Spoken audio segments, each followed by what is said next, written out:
팩 제로, 정보 제로, 그야말로 취업 준비 제로인 취준생을 위한 취업정보쇼 취업을 부탁해. 안녕하세요. 안녕하세요. 자, 오늘도 취업의 문을 향해 힘차게 달려볼까요?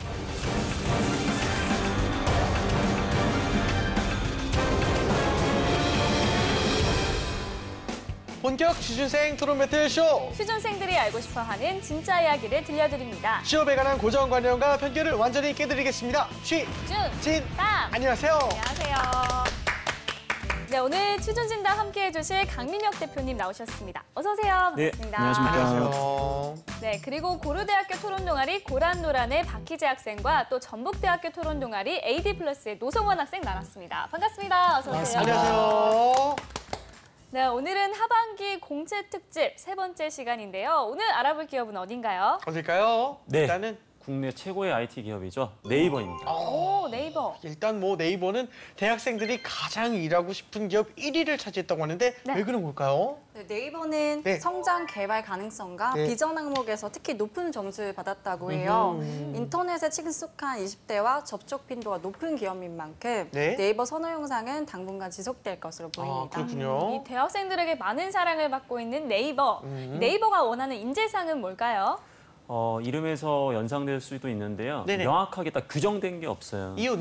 아무래도 없군요. 인터넷 비즈니스를 중심으로 하기 때문에 변화에 능동적으로 대처할 수 있는 인재, 그리고 적극적으로 신규 비즈니스를 개발할 수 있는 도전적인 인재를 굉장히 중요시 여기고 공통적으로는 아무래도 직무에 대한 이런 전문성 혹은 열정 이런 부분들을 갖춘 인재를 좋아할 수밖에 없겠죠. 네, 알겠습니다. 이 네이버로 입사하는 길 함께 알아볼까요? 학 키워드를 통해서 알려드리겠습니다. 먼저 첫 번째 키워드 공개해주세요. 자, 과연 첫 번째 키워드 무엇일까요? 네이버 공채의 모든 것. 네, 네이버는 저도 어렸을 때 꿈의 기업이었는데 진짜. 책임 예산제. 어허. 이게 무슨 말일까요? 그러게요. 책임 예산. 예산에 책임져라. 쉽게 생각하면. 책임을 가지고 네네. 예산을 만든다. 뭐 이런 그렇죠, 걸까요? 그렇죠. 맞아요. 과연 어쨌든 맞는지 희재 학생 어떤가요? 남돈 네, 함부로 네이버는 못 써. 대규모 공채가 아닌 수시 모집을 이제 실시를 하는데요. 네. 사내 주요 사업부가 자체 예산을 통해서 독자 인사를 하는 책임 예산제를 도입했기 때문입니다. 그래서 신입사원을 원하는 부서가 직접 채용 공고를 내서 뽑는데요. 상하반기 1회 또는 연중 상시로 신입사원이 필요한 시점에서 채용한다고 합니다. 그래서 상하반기는 물론 수시로 네이버 채용 사이트에 들어가서 언제 채용 공고가 뜨는지 확인하는 것이 굉장히 중요하겠죠. 일단은 책임 예산제가 정확히 뭡니까? 네, 보통 기업에서 회사가 일괄적으로 승진 인사를 하고 연봉을 정하고 신입사원을 뽑잖아요. 네. 그러나 이제 책임 예산제를 도입한 기업에선 각 사업부가 자체적으로 승진, 연봉, 채용을 결정합니다. 말하자면 각 부서 책임자가 작은 회사들의 각각 맡은 CEO인 셈이죠. 그렇군요. 일단은 부서 책임자가 올해 우리 부서는 채용을 하지 않겠어라고 하면은 책임이 없는 거네요. 네, 그렇죠. 세상에. 그렇다면 올해 하반기에는 채용을 원하는 부서가 있나요? 네, 다행히도 있습니다. 아하. 일단 하반기에는 재무관리와 홍보 직군에서 신입사원을 모집을 하고 있다고 합니다. 그렇군요. 일단은 부서 책임자가 각각 뽑으면 채용 방식이 좀 다를 수도 있겠습니다. 네, 아무래도 직무에 따라서 진행되는 과정이 좀 많이 다르다고 합니다. 네. 이건 비단 뭐 네이버뿐만 아니라 타 회사 같은 경우에도 직무의 성격 때문에 아무래도 채용 전형에서 그러한 특징이 좀 반영되는 경우가 종종 있거든요. 하지만 네이버에서도 마찬가지로 서류전형이 진행이 되고 서류전형이 이제 끝나고 나면은 면접 1차, 2차 등을 실시를 해서 최종 합격자를 결정하고 혹은 필요하다면 이제 인턴십을 활용해서 인턴을 통해서 검증을 하고 최종 합격으로 전환되는 그러한 전형도 많이 실시하고 있습니다. 그렇군요. 그러니까 이 어떤 직무에 지원을 할지 결정을 하고 그 직무에 어떤 전형이 있는지 파악하는 게 가장 먼저 해야 할 일이겠네요. 네. 알겠습니다. 자, 네이버 공채에 대한 모든 것 두 번째 키워드 공개해 주세요. 자, 네이버 공채의 모든 것. 두 번째 키워드는 과연 무엇일까요? 전화. 전화. 전화? 전화가? 전화로 면접을 혹시 보나요? 그렇게 쉽게 하지 않을 것 같은데요. 슈퍼스타 K는 전화로 오디션 보잖아요. 그렇죠. 그리고 2차 가서 보죠. 그렇죠. 네. 합격 소식을 전화로 친절하게 알려주는 그럴 수도 그런 있겠네요. 건가요? 아니면 합격자처럼 합격자 발표 때처럼 전화로 대기 타고 있어야 되는 거죠. 그 예비죠. 그 예비 합격처럼. 네, 알겠습니다. 과연 네. 어떤 게 맞는지 송원 학생. 알려주세요. 네, 네이버에선 전화 면접을 실시합니다. 전화를 걸어 지원자와 통화를 하면서 면접을 실시하는 건데요. 주요 내용은 이력서에 기재한 경험이나 포트폴리오에 관한 내용을 점검하는 것입니다. 약 30분 정도에 걸쳐 질의응답이 이어지는데요. 많은 질문은 하지 않고 서류에 써놓은 프로젝트가 있다면 그 진행 과정을 묻고요. 네? 그리고 그것이 실제로 진행하는지 검수한다고 합니다. 기술과 관련해서 얼마나 아는지 등은 전혀 묻지 않는다고 합니다. 아니 근데 겨우 요 정도 물어볼 거면 면접을 볼 건데 왜 굳이 면접 때 물어보면 되는 건데 전화까지 해서 물어보는 거 될까요? 아무래도 이제 시간과 비용 문제가 가장 크겠죠. 지원자의 역량과 경력이 회사가 요구하는 사항을 충분히 만족하고 있는지를 확인하는 거, 그리고 그게 이제 거짓이 아닌지, 그리고 실제로 정말로 그것이 행동되었는지. 그래서 이런 거를 전화로 미리 파악하면은 아닌 사람을 빠르게 걸러낼 수 있는 그런 효과적인 수단이 될 수 있겠죠. 네, 이 모든 분야에서 전화 면접을 보나요? 아니요, 그건 아니고요. 기술 분야에서만 1대1 기술 면접 전에 본다고 합니다. 네, 이 전화 면접 같은 경우에는 정보도 별로 없을 것 같아요. 팁이 있을까요?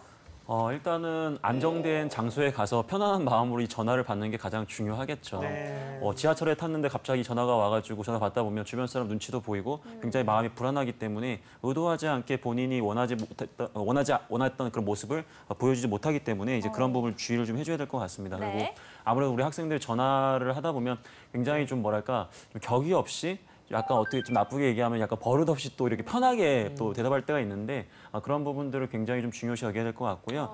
그렇다고 회사가 무턱대고 전화를 하지는 않습니다. 사전에 본인이 전화 가능한 시간대를 이렇게 미리 선정을 해서 협의하에 진행이 되기 때문에 우리 학생들 너무 이렇게 걱정할 필요는 없을 것 같고요. 다만 뭐 밖에서 활동을 많이 하는 지원자라고 한다면 아무래도 휴대폰 배터리라든지 이런 거 잘 챙겨 다녀야 되는데 갑자기 이 휴대폰이 배터리가 부족해가지고 중간에 끊어지면 굉장히 또 난처한 상황이 있겠죠. 그래서 그런 부분 좀 준비를 해줬으면 좋겠고요. 길게 했을 때는 뭐 30분 이상, 어떤 회사들 같은 경우는 2시간까지도 이런 면접을 진행하기 때문에 학생들은 이런 부분을 좀 주의해야 될 것 같고. 2시간까지 할 거면 그거 좀 심심한 거 아닙니까? 근데 전화하다 보면은 또 금방 갈 수도 있어요. 그렇죠. 예. 근데 저 개인적으로 봤을 때는 전화기를 10분 이상 되면 귀가 굉장히 아프거든요. 저도 그렇기 그래요. 때문에 이어폰이라든지 이런 좀 뭐랄까 이런 것들 좀 준비하는 것도 나쁘지 않을 것 같습니다. 네. 알겠습니다. 일단 배터리가 없어서 이게 면접관님 전화를 뚝 이렇게 하고 끊어버리면 결과가 좀 불보듯 뻔할 것 그러니까요. 같습니다. 전화 면접 전에 꼭 배터리를 채워놓고 전파가 안 터지는 곳에서는 절대로 받지 마세요. 네, 알겠습니다. 자, 이제 마지막 키워드 확인해 보도록 하겠습니다. 마지막 키워드 공개해 주세요. 네이버 공채의 모든 것, 전화 면접은 신기하네요, 진짜. 보도자료. 보도자료. 보도자료? 기사 아닌가? 기사? 그러니까 보도자료를 통해서 공채를 알리는다는 뭐 이런 걸까요? 친절하네요. 그렇네요, 예. 과연 무엇일까요, 진짜? 희재 학생 뭔가요? 네, 이번 하반기에는 홍보 직군에서 신입사원을 선발한다고 했잖아요. 네. 그래서 이제 홍보 직군 서류 전형에서 가장 중요한 것이 바로 이 보도 자료입니다. 네이버 홍보실은 지원 서류에 홍보 자료 작성란을 이제 추가를 해서 부서의 특성을 반영해 원하는 인재를 뽑도록 하는데요. 홍보실에서 가장 필요한 글쓰기 능력이 과연 무엇일까요? 바로 보도 자료 작성 능력이겠죠. 네. 그러니까 정확한 사실을 사람들이 읽고 싶게끔 만드는 그러한 보도 자료의 작성 능력을 이제 평가한다고 합니다. 일단 보도자료 쓰는데 주제가 좀 정해져 있나요? 아니요, 그렇진 않습니다. 네. 보도자료 쓰기의 첫 번째가 주제 선정인데요. 일단 모두가 흥미를 가진 주제를 가지고 글을 써야 아무래도 주목을 받겠죠. 주제를 고르는 것도 능력을 본다는 것입니다. 또한 네이버 보도자료를 미리 구해 읽어보고 글을 쓴 사람들이 좋은 점수를 받았다고 합니다. 아무래도 회사를 알리는 보도 형식이 따로 정해져 있기 때문에 그 형식에 맞추는 게 중요한 것이겠죠. 그렇군요. 이 보도자료를 면접관들이 다 보나요? 네, 그 네이버 이 홍보실 같은 경우는 차장 과장들이 일일이 자기소개서랑 이 보도자료를 보고 네? 합격, 불합격을 체크를 한다고 합니다. 이 보도자료 같은 경우에는 기본적으로 우리 일반적인 독자가 보기 전에 이 기자들이 먼저 보고 그 가치가 있다라고 하면 그걸 차용해서 쓰는 거거든요. 하지만 그런 기본적인 내용들을 잘 이해하지 못한 상태에서 썼기 때문에 아무래도 실망을 하는 경우도 굉장히 또 많이 있겠죠. 그래서 이런 보도자료라는 것 자체가 기업의 어떠한 팩트 정보를 좀 더 우호적으로 전달하는 거기 때문에 그런 관점으로 맞춰서 좀 더 해놓은 것도 굉장히 좀 중요할 거라고 생각이 좀 듭니다. 그러면 이 보도자료와 자소서를 통해 합격을 하면 바로 면접인 건가요? 네, 맞습니다. 바로 1차 면접이 좀 진행이 되는 것 같고요. 그래서 자기소개서 쓴 내용을 보고 질문을 많이 한다고 합니다.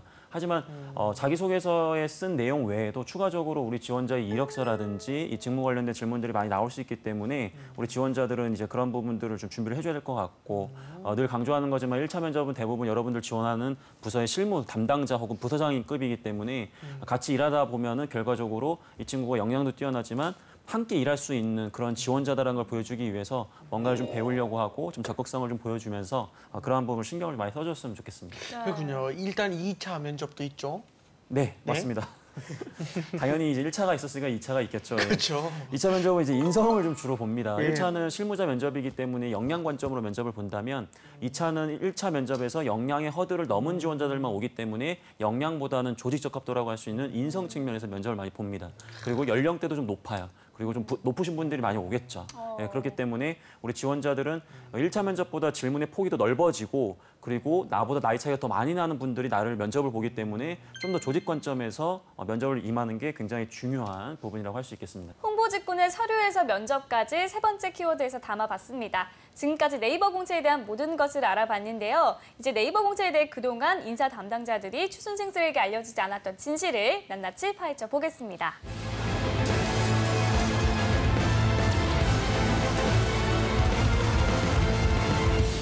희재 학생부터 먼저 질문을 해주세요.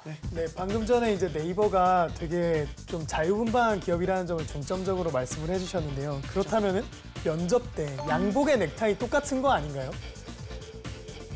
좀 아닌 것 같습니다. 좀 아닌 것 같다. 예, 역동적으로 일을 해야 되기 때문에 이런 체육복이다. 부분은 체육복. 체육복, 트레이닝복. 양복, 한복?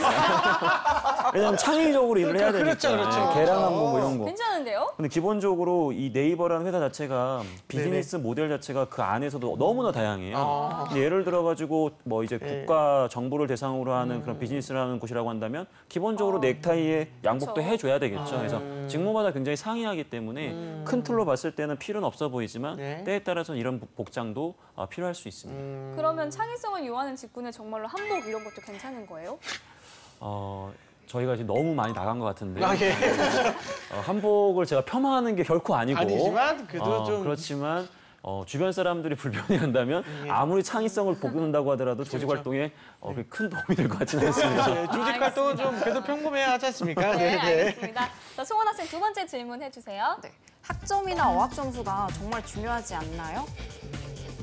직무마다 다르겠지만 상대적으로 덜 중요하다고 생각이 듭니다. 상대적으로 덜 그렇죠. 중요하다. 상대적으로 더 좋아하다. 예. 상대적으로 조금 덜 중요하다. 이렇게 얘기를 좀 해야 될 것 중요하다. 같아요. 근데 학점은 사실은 네이버가 아무리 자유분방하고 인터넷 비즈니스를 한다고 하지만 그래도. 학점이라는 분야 자체는 사실은 그 지원자의 성실성을 바라볼 수 있는 척도거든요. 그렇기 때문에 학점을 전혀 무시한다는 건 말이 안 될 것 같고요. 다만 어학 점수 같은 경우에는 국내 비즈니스를 중점으로 하고 있는 직무라고 한다면 굳이 이렇게 어학 점수는 필요 없지만 이제 라인이라든지 이렇게 글로벌 사업을 좀 확장시켜야 되는 그런 비즈니스 모델이라고 했을 경우에는 어학 점수 굉장히 중요하겠죠. 알겠습니다. 네. 희재 학생 다시 한번 질문해 주세요. 네, 그러면은 면접에서 지식보다는 비전이 뚜렷한 사람을 원하는 건가요? 네. 비전이 뚜렷하다고 한다면 정말 자, 지식이 먼저다.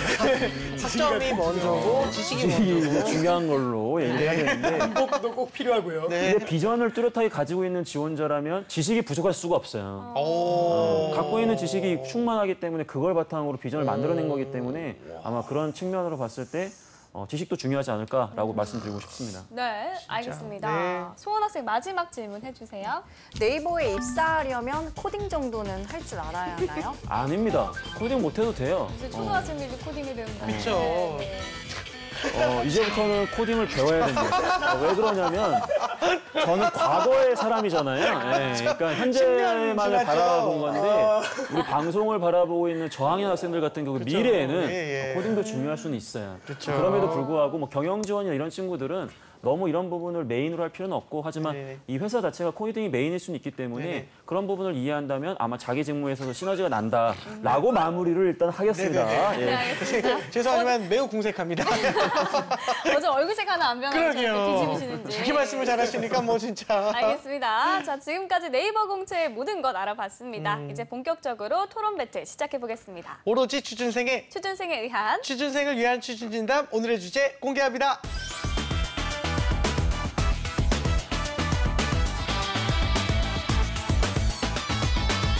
오늘의 취준 진담 주제는요. 대기업의 O2O 서비스 진출, 골목 상권 침해 대 새로운 성장 동력입니다. 재한 씨, O2O 서비스가 뭔지 아세요? 압니다. 뭐죠? 온라인 투 오프라인. 오, 네. 온라인과 오프라인을 통합하는 그 방식의 마케팅 서비스를 일컫는 말 아니겠습니까? 아, 맞습니다. 예, 예. 최근 모바일 앱을 통해서 택시와 대리기사를 부르고 미용실을 예약하는 서비스 등이 O2O 서비스인데요. 네네. 이런 O2O 서비스가 골목 상권을 침해하는 것이 아니냐는 논란이 계속 이어져 왔습니다. 그렇죠. 일단은 이번 논란에 대해서 이제 두 학생들 의견을 좀 들어볼게요. 네. 먼저. 알겠습니다. 네. 먼저 희재 학생부터 1분 발언 시작해 보겠습니다. 네, 1분 발언 시작하도록 하겠습니다. 최근 O2O 서비스가 빠르게 성장함에 따라 골목 상권의 위협인지 신성장 동력인지의 논의가 활발히 이루어지고 있죠. 저희 측은 다음에 세 가지 입장을 그 근거로 O2O 서비스가 신성장 동력이라 주장합니다. 첫째, 이용자의 입장에서 그 만족도가 굉장히 높은 서비스입니다. 이는 다시 말하면 O2O 서비스로 인해서 관련 산업의 저변이 확대되며 경제 성장을 이뤄낼 수 있을 거란 사실을 의미합니다. 둘째, O2O 사업자의 입장에서 그 성장 속도가 빠르며 고부가가치 산업이라는 점을 집중하고 싶습니다. 때문에 투자가 이루어지고 그로 인해서 부가가치 및 일자리가 창출될 수 있습니다. 마지막으로 영세상인의 입장에서도 이전에 활용할 수 없었던 다양한 마케팅이 가능해집니다. O2O 서비스는 과거 자본을 통해서만 가능했었던 그러한 다양한 마케팅 방법을 가능하게 하는 등 골목 상권에 위협을 가하는 것이 아니라 오히려 도움을 줍니다. O2O 서비스, 이제는 다가올 현실이며 신성장 동력이 될 수 있습니다. 네. 마치겠습니다. 네, 잘 들었습니다. 이번에는 송원 학생 1분 발언 시작해 주세요. 네, 대기업의 O2O 서비스 진출은 골목 상권을 침해합니다. 첫 번째로 O2O 서비스를 제공하는 모바일 소상인들이 피해를 입는데요. 대기업은 넓은 네트워크와 빅데이터를 기반으로 차별화된 O2O 서비스를 제공합니다. 그렇게 출발선이 다른 기존 사업자와 스타트업 기업들은 설 자리를 잃게 되고요. 두 번째로 기존 오프라인 중개 사업자들과 가맹점 관리 방식이 불필요해집니다. KT경제경영연구소에 따르면 2016년 3월 기준 한국의 스마트폰 보급률이 91%로 세계 1위라고 합니다. 모바일 네트워크를 구축해 놓았던 대기업이 이와 같은 환경에서 O2O 서비스 산업에 진출을 하기 때문에 기존 오프라인 사업자들의 막대한 피해가 불가피합니다. 네, 잘 들었습니다. 이 O2O 서비스가 이제 플랫폼을 넘어서 판매자 역할을 하고 있는데요. 이에 편리해졌다며 반기는 입장이 있는가 하면 또 골목상권 침해로 피해를 입고 있다는 입장도 있습니다. 이에 두 학생이 오늘 어떤 논리로 각각의 주장을 펼칠지 토론을 시작해 보도록 하겠습니다.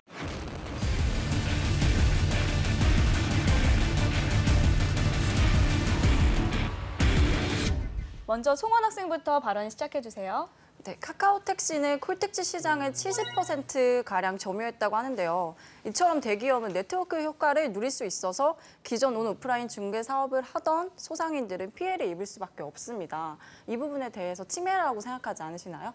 네, 일단 그 부분에 대해서 답변을 드리겠습니다. 방금 전에 이제 콜택시와 이제 카카오택시를 비교를 해주셨는데요. 그것은 사실 좀 올바르지는 않은 비유라고 생각해요. 왜 그러냐면은 콜택시 같은 경우에는 기본에 콜비라는 비용이 들어간 반면에 카카오택시는 아예 돈이 들어가지가 않거든요. 그래서 아예 사실 이제 소비자의 입장에서는 당연히 더 저렴한 서비스를 같은 서비스라면은 이용하는 것이 당연하다고 생각해요. 그래서 이제 그런 부분에서 당연히 이용자의 입장에서는 카카오택시를 사용하는 것이 맞다라고 생각을 하고요.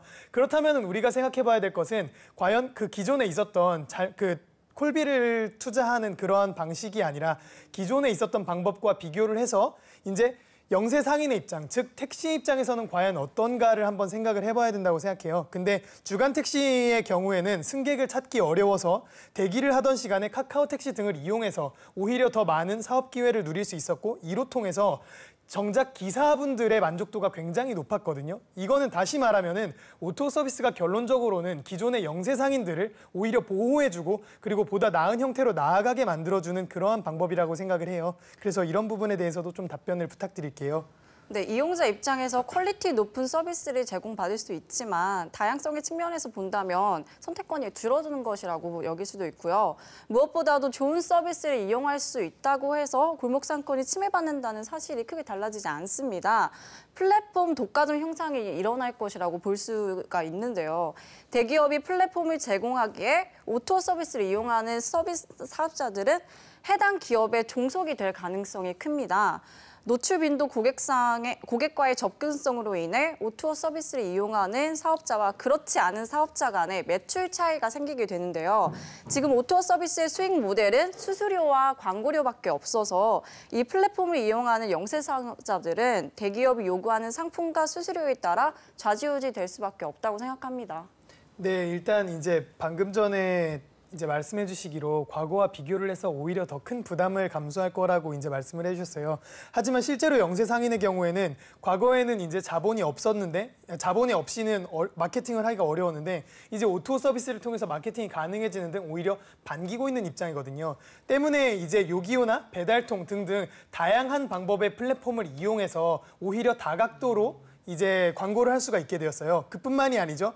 과거에는 이제 바이럴 마케팅 등으로 인해서 사실 영세 상인이 그 자본 없이는 자신의 이제 실력이나 혹은 그런 자신의 배타적인 그런 입장들, 그래서 그런 우리들의 서비스, 독점적인 서비스들을 공급해주기가 어려웠다면은 이제는 진짜 구매자만 작성이 가능한 그런 후기 시스템 등을 통해서 오히려 그러한 좀 실력 위주의 진짜로 내가 판매하고 싶어 하는 것을 판매할 수 있는 그런 분위기가 오히려 더 다가오고 있거든요. 그래서 이제 오히려 영세 상인들의 입장에서는 이거를 반기고 있는 입장인데 사실 이게 골목 상권의 침해다라고 말을 하려면은 기존에 있었던 이제 모바일 소상인 정도를 이제 얘기를 할 수가 있겠거든요. 그래서 이제 사실 저희가 바라봐야 될 입장은 사실 이제 사업자, 그러니까 즉 다시 말하자면은 이러한 이 O2O 서비스의 사업자, 그리고 이용자, 그리고 영세상인 이렇게 크게 세 가지의 입장을 생각할 수 있는데 이 세 가지의 입장에서 모두 다 만족도를 가져다 줄 수 있는 서비스라면은 당연히 좋은 서비스고 더 확대되는 것이 올바르다고 생각을 해요. 네, 영세 사업자가 마케팅을 다양하게 할 수 있다라는 걸 먼저 말씀을 해주셨는데 이제 영세 사업자 입장에서는 마케팅이 조금 더 노출이 더 잘 되고 광고가 더 노출 빈도가 많아지고 이런 식으로 생각을 해볼 수가 있지만 영세 사업자가 이제 대기업이 단일화 체제로 굳어지면 그 대기업에서 원하는 수수료와 대기업에서 원하는 상품을 구매할 수밖에 없도록 그렇게 될 수 있는 상황이 빚어질 거고요. 그리고 또 다른 측면에서 보면 이제 진출하려고 하는 스타트업 기업들이나 또 플랫폼 사업을 하는 기업 입장에서는 이 대기업들이 가진 자본이랑 빅데이터랑 경쟁을 할 수가 없기 때문에 이런 사업의 다양화에 굉장히 침해가 될 거라고 생각을 합니다. 어떻게 생각하시나요? 골목 상권의 침해다라고 주장을 해주셨잖아요. 그렇다면은 실제로 골목 상인들, 그러니까 기존에 있었던 헤어샵이라든가 아니면은 기존 택시 사업자 혹은 다양한 이제 음식점 업주들 같은 경우에 어떻게 이제 피해를 보았는가에 대해서 이제 좀 보여주셔야 되는 게 맞다고 생각을 해요. 왜냐면은 저희 입장에서는 사실 이제 기존에는 이제 마케팅이 불가능했던 측면이나 혹은 이제 실제로 택시 사업자들의 경우 만족도가 높았다라는 점을 통해서 충분히 저희 측에서 이제 배타적인 이득이 있다라는 거를 설명드린 것 같거든요. 그리고 뿐만 아니죠. 그 요기요나 배달통에서 이제 수수료 말고는 이제 먹을 게 없다. 결국은 다시 말하면은 이제 영세 사업자들에게 수수료를 떼어먹는 그러한 장사가 될 것이다라고 말씀을 해주셨는데 사실 이제 요기요에서 이제 배달을 주문을 시켜봤던 제 입장에서는 사실 그릇당 가격이 다르거든요. 왜냐하면 이 수수료가 사실 고객들이 이제 내는 거예요. 그래서 사실 영세 상인의 입장에서는 이걸로 구매하든 저걸로 구매하든 그렇게 부담의 차이가 있다고는 하지 않다고 해요. 대신에 이제 그 가격에 이제 주문을 해서 우리 구매자 입장에서는 조금 더 비싼 가격이라도 보다 합리적이고 좋은 서비스를 받을 수 있다면 그것을 선택하게 되는 것이죠. 그래서 이런 부분에서 이제 반대 측에서 입증해 주셔야 될 부분을 조금 입증해 주셨으면 좋겠어요. 이제 대기업은 네트워크 효과를 누릴 수가 있잖아요. 기존에 구축된 네트워크를 가지고 이제 다른 시장으로 나아갔을 때 그거를 토대로 더 빨리 확산이 되는 건데요. 예를 들어서 카카오톡 같은 경우는 지금 스마트폰 보급률이 되게 높은 상황에서 모바일 시장을 거의 가지고 있잖아요. 그런 상황에서 이제 O2O 서비스 시장으로 나아가면 영세 상입자 입장에서는 노출 빈도가 더 많아진다고 하더라도 이제 카카오 단일 체제로 굳어지기 때문에 그 부분에 있어서 되게 자율적인 사업이 불가능하지 않을까 그렇게 생각을 합니다. 사실 이제 O2O 서비스가 이제 관건이 되는 거는 뭐냐면은 추가적인 수요를 창출해낼 수 있는가 없는가의 문제라고 생각을 해요. 사실 O2O 서비스 저희도 이용해봐서 알겠지만 굉장히 편리하잖아요. 네. 하지만 그럼에도 불구하고 저희는 아직도 길을 가다가 맛있어 보이는 집에 들어가요. 왜 그러냐면은 그 수요는 기본적으로 깔려 있는 거고 내가 평소에 집에서 굴품하다 그냥 굶을까 아니면 라면 끓여 먹을까 이렇게 생각하는 그 상황에서 오토 서비스를 통해서 추가적인 수요가 창출이 되는 거거든요. 근데 그러한 부분에서 이제 수요 창출의 부분까지 생각을 해본다면은 사실 영세 사업자 입장에서 추가적인 수요를 감당하면서 그리고 기존에 있었던 수요는 여전히 유동 인구에 의한 수요는 계속해서 간직할 수 있는 그런 1+1의 효과가 오히려 더 이루어질 수 있다고 생각하거든요. 네, 그러면 추가적인 수요가 일어날 수 있다고 말씀을 해주셨는데 일단은 예를 들어서 헤어샵 같은 경우로 접근을 하자면 헤어샵 같은 거는 추가적인 수요를 기대하기 어렵고 택시 같은 경우에도 그렇게 볼 수가 있거든요. 그래서 추가적인 수요가 어느 부분에 얼마만큼 될지 우선 그 부분이 의문이기도 하고요. 그리고 이 수요가 있다고 하더라도 이제 모바일 소상인들이 감수해야 하는 피해 그리고 온오프라인으로 중개업자를 하시던 분들 모바일 소상인까지 합해서 이런 분들이 입어야 하는 피해를 상쇄할 만큼인지가 의문입니다. 네, 방금 전에 이제 송원 학생이 굉장히 좋은 지적을 해주셨다고 생각해요. 실제로 이제 소상공인이 일정 부분 손해를 볼 수도 있고 그리고 아닐 수도 있는데 그 상황에서 이제 손해를 볼 수도 있다는 그런 위험성 측면에서 접근을 해주신 것 같아가지고 그래서 제 입장에서도 그 부분에 대해서는 분명하게 해명을 하지 않고선 안 될 것 같거든요. 근데 분명한 사실은 그거예요. 아직까지 이렇게 손해를 입었다는 사실은 구체적이지 않고 그리고 굉장히 추상적이라는 점이거든요. 그래서 저희가 주장하는 그렇게 추가적인 수요의 창출에 비해서 왜냐하면 이건 추가적인 수요의 창출은 실제로 지금도 이루어지고 있는 부분이고 실제로 영세 상인들이 만족하고 있다는 것 역시도 이루어지고 있는 사실이거든요. 그래서 그런 부분에서 조금 불분명한 것보다는 실제로 이루어지고 있는 부분에 조금 더 집중을 하는 것이 맞다고 생각하고요. 피해가 추상적이라고 말씀을 해주셨어요. 근데 지금 모바일 이제 저희가 사용하는 메신저는 거의 카카오톡 단일 체제잖아요. 이거는 이 대기업이 네트워크 효과를 누려가지고 여기서 자리를 잡은 거거든요. 그래서 다른 대기업들도 여기에 진출하려고 경쟁을 하려는 의도를 가지고 있지 않습니다. 그만큼 들어가기가 어려운 자리인데 이제 모바일 소상인들은 들어갈 수가 없습니다. 그렇기에 모바일 플랫폼이 제공하는 사람들의 자리는 완전히 없어진다고 볼 수가 있는 거죠. 그래서 이런 피해를 구체적으로 말씀드릴 수 있고요. 그리고 영세 사업자의 입장에서 말씀을 드리자면 이 부분에서는 정확하게 책정이 되진 않는 건 맞습니다만 이제 독점 체제가 돼버리면 이 플랫폼에서 수수료를 얼마를 책정하건 더 매출을 더 많이 가져가기 위해서 영세 사업자 입장에서는 이용을 할 수밖에 없다고 생각을 합니다. 그래서 아무래도 피해를 입는 측면이 추가적인 수요를 가져갈 수 있는 것보다 더 크지 않을까라고 저는 생각합니다. 강민혜 대표님 혹시 두 학생들의 그 토론 내용과 태도에 대해서 코멘트가 있을까요? 뭐 이렇게 잘하는데. 그러니까 두 분 네. 토론을 통해서 저도 이제 몰랐던 부분을 많이 공부한 것 같아서 굉장히 의미 있는 시간이었던 것 같고요. 네네. 워낙 잘하니까 잘하는 것보다도 네네. 더 잘할 수 있는 방법을 몇 가지 말씀을 좀 드릴게요. 감사합니다. 그러니까 토론이라는 것은 결과적으로 상대방을 설득하는 데 목적이 있는 건 맞지만 설득하고 나서 그 설득된 사람으로 하여금 나보다 더 열렬한 나의 주장의 지지자가 될 수 있어야 되거든요. 그러기 위해서는 설득의 결과도 중요하지만 과정도 굉장히 중요해요.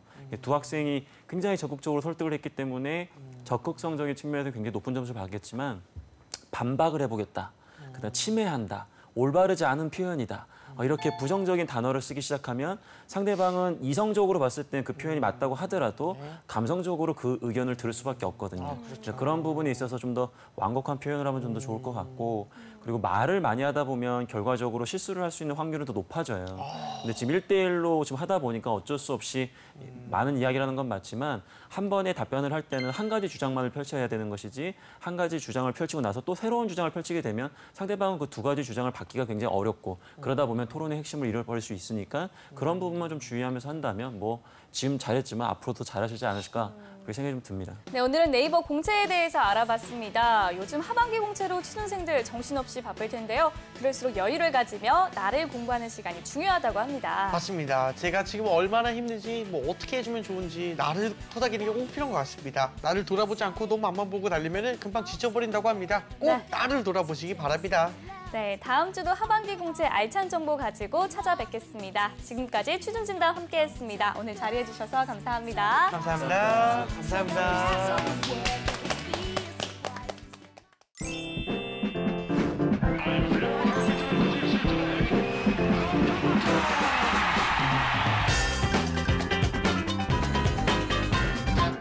자, 그럼 저희가 프리랜서의 장단점에 대해서 한번 장점을 한번 중점적으로 한번 알아볼까요? 네, 첫 번째, 시간이 자유롭고 일하고 싶은 장소에서 일할 수 있다. 일을 많이 할수록 많이 할 수 있다. 공감도 아. 4개. 다양한 사람들을 만날 수 있다. 그렇죠. 공감도 5개. 이게 장점일까요? 저희도 이렇게 시도해보지 않았습니까, 유튜브? 그쵸. 이게 진짜 그 보통 일은 아니더라. 출근 시간 그런 게 딱 없다 보니까 그쵸. 한 2시에 일어나고 아니 뭐 사업하는 건데 뭐 당연히 2시에 일어나고 이러는 거 아니야? 아니, 그 사람 만나는 걸 싫어해서 우리 둘끼리만 하려고 그랬잖아. 오늘 어쨌든 저희 특집인 것 같아. 그렇습니다. 저희 자아성찰 특집. 왜 이렇게 말이 안 나오지?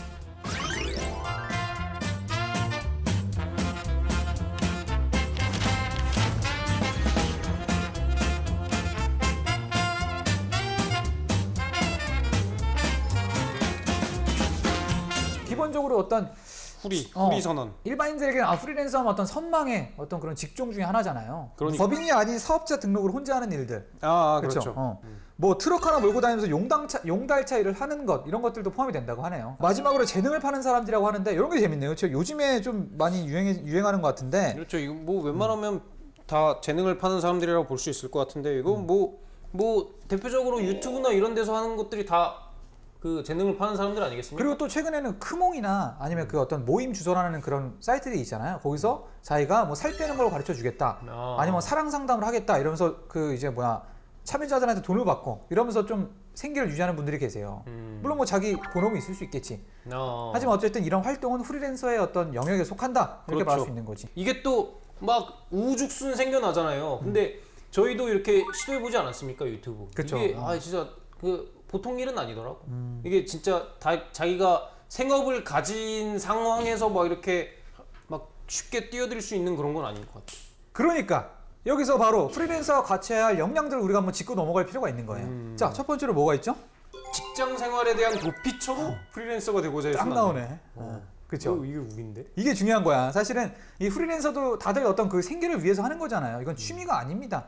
그러니까 진짜 이 시장에 뛰어들어서 남들만큼 돈을 벌려면 정말 직장 생활 이상의 어떤 노력과 그게 필요한 거죠. 그렇습니다. 이게 진짜 직장 생활보다 훨씬 어려울 수가 있는 게 회사에서는 진짜 주어지는 업무, 그러니까 사실 이렇게 업무가 있으면은 그거를 해결하는 것보다 이 업무를 만들어내는 게 훨씬 힘들어. 그러니까 이거 프리랜서가 되면은 자기가 일을 직접 만들고 또 그 일 해결까지 해야 되는 거니까 그게 얼마나 힘들겠어. 그러니까 아니 직장에서 예를 들어 당신들은 안 되는 게 직장에서 시키는 일도 하기 싫어하는 놈들이 그렇죠. 자기가 일을 만들어서 하겠냐고. 그렇지. 내가 그걸 느꼈어. 나는 시키는 일도 싫어하는 사람인데 내가 만드는 일을 하고 싶겠어? 그렇죠. 그래서 안 제가 되는 맨날 거냐. 시키잖아요. 시키는 일도 그렇게 안 하냐? 아니 뭘 시키는 거죠? 제가 많이 시키잖아요. 그래요. 시키지 않으면 궁둥이를 움직이질 않아. 자, 두 번째로는 어떤 게 있습니까? 자, 두 번째는 혹독한 자기관리. 그렇지. 업무는 정해져 있잖아. 클라이언트가 그렇지. 있고 그 정해진 기간에 이 일을 맞춰야 되는 건데 정말 그 남들처럼 저처럼 늘어져만 있고 존수 씨처럼 맨날 그 늘어져 있으면 그러니까 저희가 막 사업 같은 것도 해보려고 하지 않았습니까? 근데 우리가 이걸 딱 해보니까 우리는 이거를 할 그게 아니구나 싶은 그러니까. 게 이 스케줄 관리도 진짜 이게 뭐 누가 출근 시간 그런 게 딱 없다 보니까 그쵸. 한 2시에 일어나고 아니 뭐 사업하는 건데 뭐 당연히 2시에 일어나고 이러는 거 아니야? 아니, 그리고 그러다가 둘이 만나서 한 10시에 자. 아니 둘이 모여서 또 회의를 하면 진전이 없잖아요. 그렇지. 이게 뭔가 우리 위에는 히틀러 같은 놈이 하나 있어야 돼. 그렇죠, 약간 그렇죠. 재갈 불리면서 막 때리고 그렇지. 시키는 사람이 있어야지. 저희는 주어진 것만 할 수 있는 사람들이에요. 그렇죠. 이것도 이렇게 대본이 있으니까 우리가 이렇게 얘기를 하지. 그러니까 우리가 사실 이렇게 많이 공감이 가는 부분이 많네요. 그렇죠? 맞습니다. 부지런하고 적극적으로 네트워크를 구축해야 된다. 계속 좀 마음이 찔리네요, 그렇죠? 그러니까 그때 우리가 사람 만나는 거 싫어해서 우리 둘끼리만 하려고 그랬잖아. 아 참. 이게 아니 진짜 이 방송을 해주시. 5년 전에 이 방송 해줬으면 우리가 좀 다 달라졌을까요? 그래, 아니 진짜 막 진짜 저희가 엄청난 재능이 있지 않고서는 적극적이지 않으면은 이게 진짜 프리랜서로서 살아남기가 힘들죠. 그래서 이게 전 직장 인맥이 제 발음 괜찮았습니까? 인맥이라고 했던 것 같은데? 괜찮아. 전 직장 인맥 같은 게 진짜 많이 쌓아놓고 그래야 되는 게 뭐 진짜 딱 라해만 보더라도 전 직장에서 이렇게 막 소개시켜주고 프리랜서는 아니었지만 그리고 저희 지금 귀염둥이만 봐도 그 가끔씩 처음 일했던 홍콩 회사에서 막 이렇게 일거리 막 몇 번씩 던져주고 아니 얼마나 일할 사람이 없으면 한국에 이렇게 있는 사람이 어디 흔합니까? 그래도 그 친구가 이렇게 전 직장 처음 있던 사람들이랑 이렇게 잘 관계를 맺어놨으니까 그런 일거리들이 이렇게 들어오고 이런 게 좋은 거 아니겠습니까? 아니 그래서 진짜 이게 사람이 일을 만든다고 아는 사람들이 일을 물어다 주는 경우가 많은 게 그렇습니다. 바로 이 방송계라 그러더라고.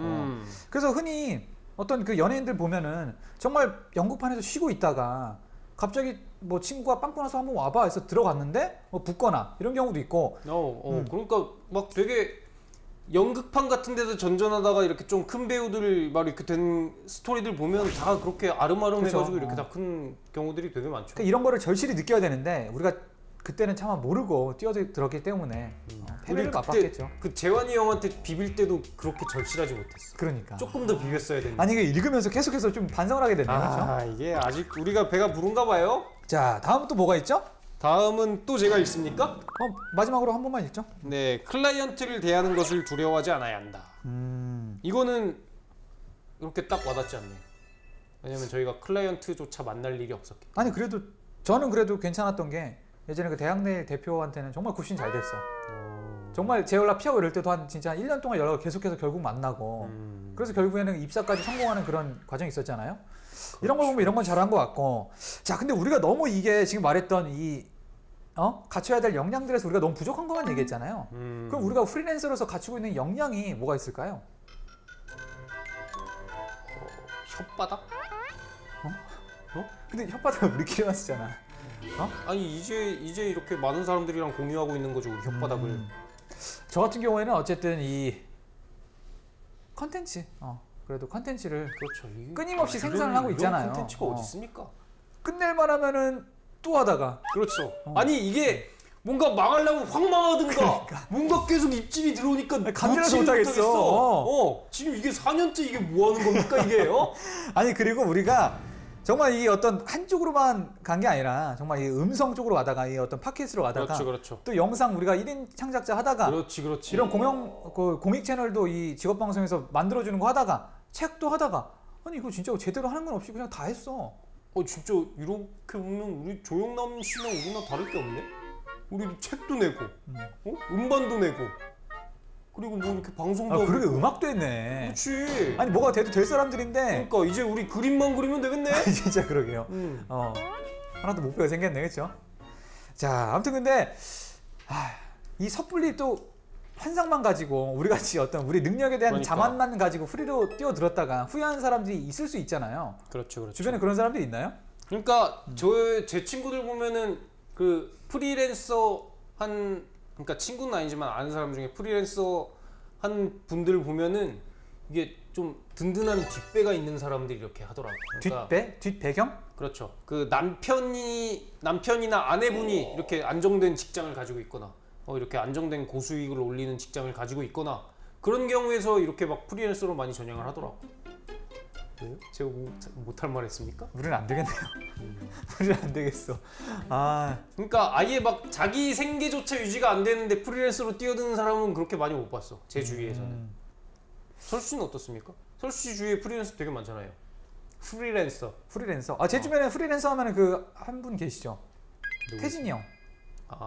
그 방송하시는 분 중에 하나 있는데, 근데 그분 같은 경우는 이제 이제 배우자분께서 이제 그냥 가정주부시고 이제 형이 이제 일을 하는 건데 이 형 보면서 내가 프리랜서 힘들다는 걸 많이 느꼈죠. 그러니까 이 형이 그런 말을 했어요. 그 형만 봐도 되게 이렇게 좀 잘 나가고 잘 할 것 같은데 그렇게 힘든 그런 게 있습니까? 그러니까 이게 일이 많을 때는 이게 일이 언제 없어질까 걱정. 또 일을 하면서 그 일을 하면서의 사람들과의 또 관계가 있잖아요. PD도 있고 작가도 있는데 그 관계를 잘 맺어야만 또 되는 거니까. 그렇지. 이게 어쨌든 정규적인 계약 관계가 아니잖아요. 그렇죠. 진짜 말 한마디에 방송에 없을 수가 있으니까.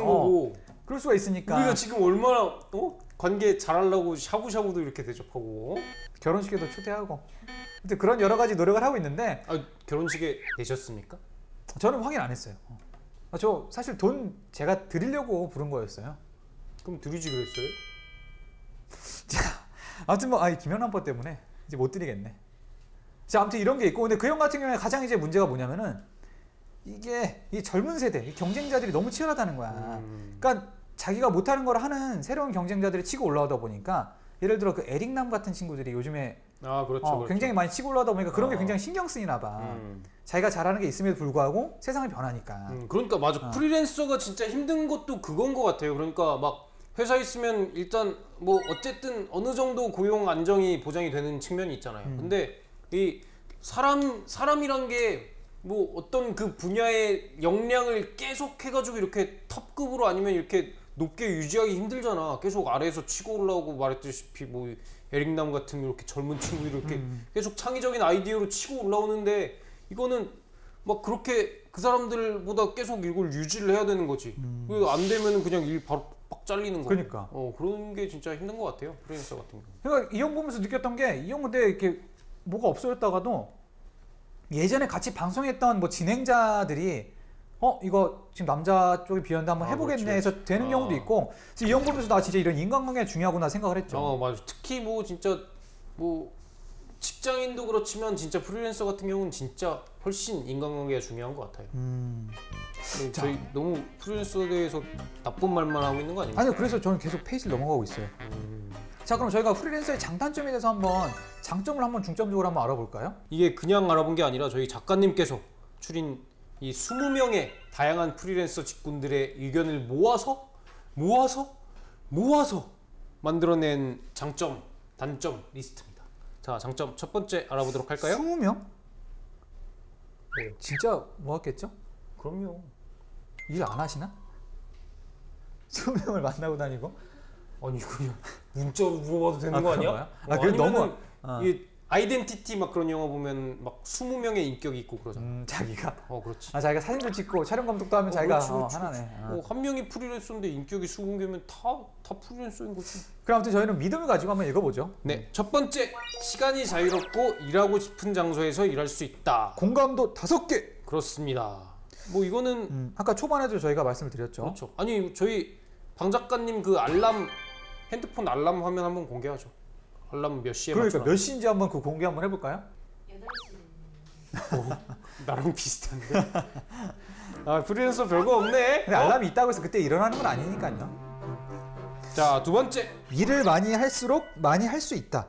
공감도 4개. 일을 많이 할 수 있으면 많이 할 수 있다. 그러니까 자기가 원하는 만큼 할 수 있다 이건데 아직까지 뭐 능력이 좀 되나 봐요. 그러게 많이 할 수 있을 때 하고 싶을 때 할 수 있으면 이건 좋은 거죠. 그러게요. 공감하신다는 거 보면은 그래도 아직 여유가 있으시네. 그러게 아직 배가 부르셨네. 정말 하고 싶어도 못할 때가 찾아와야 그때서야 저희 찾아와서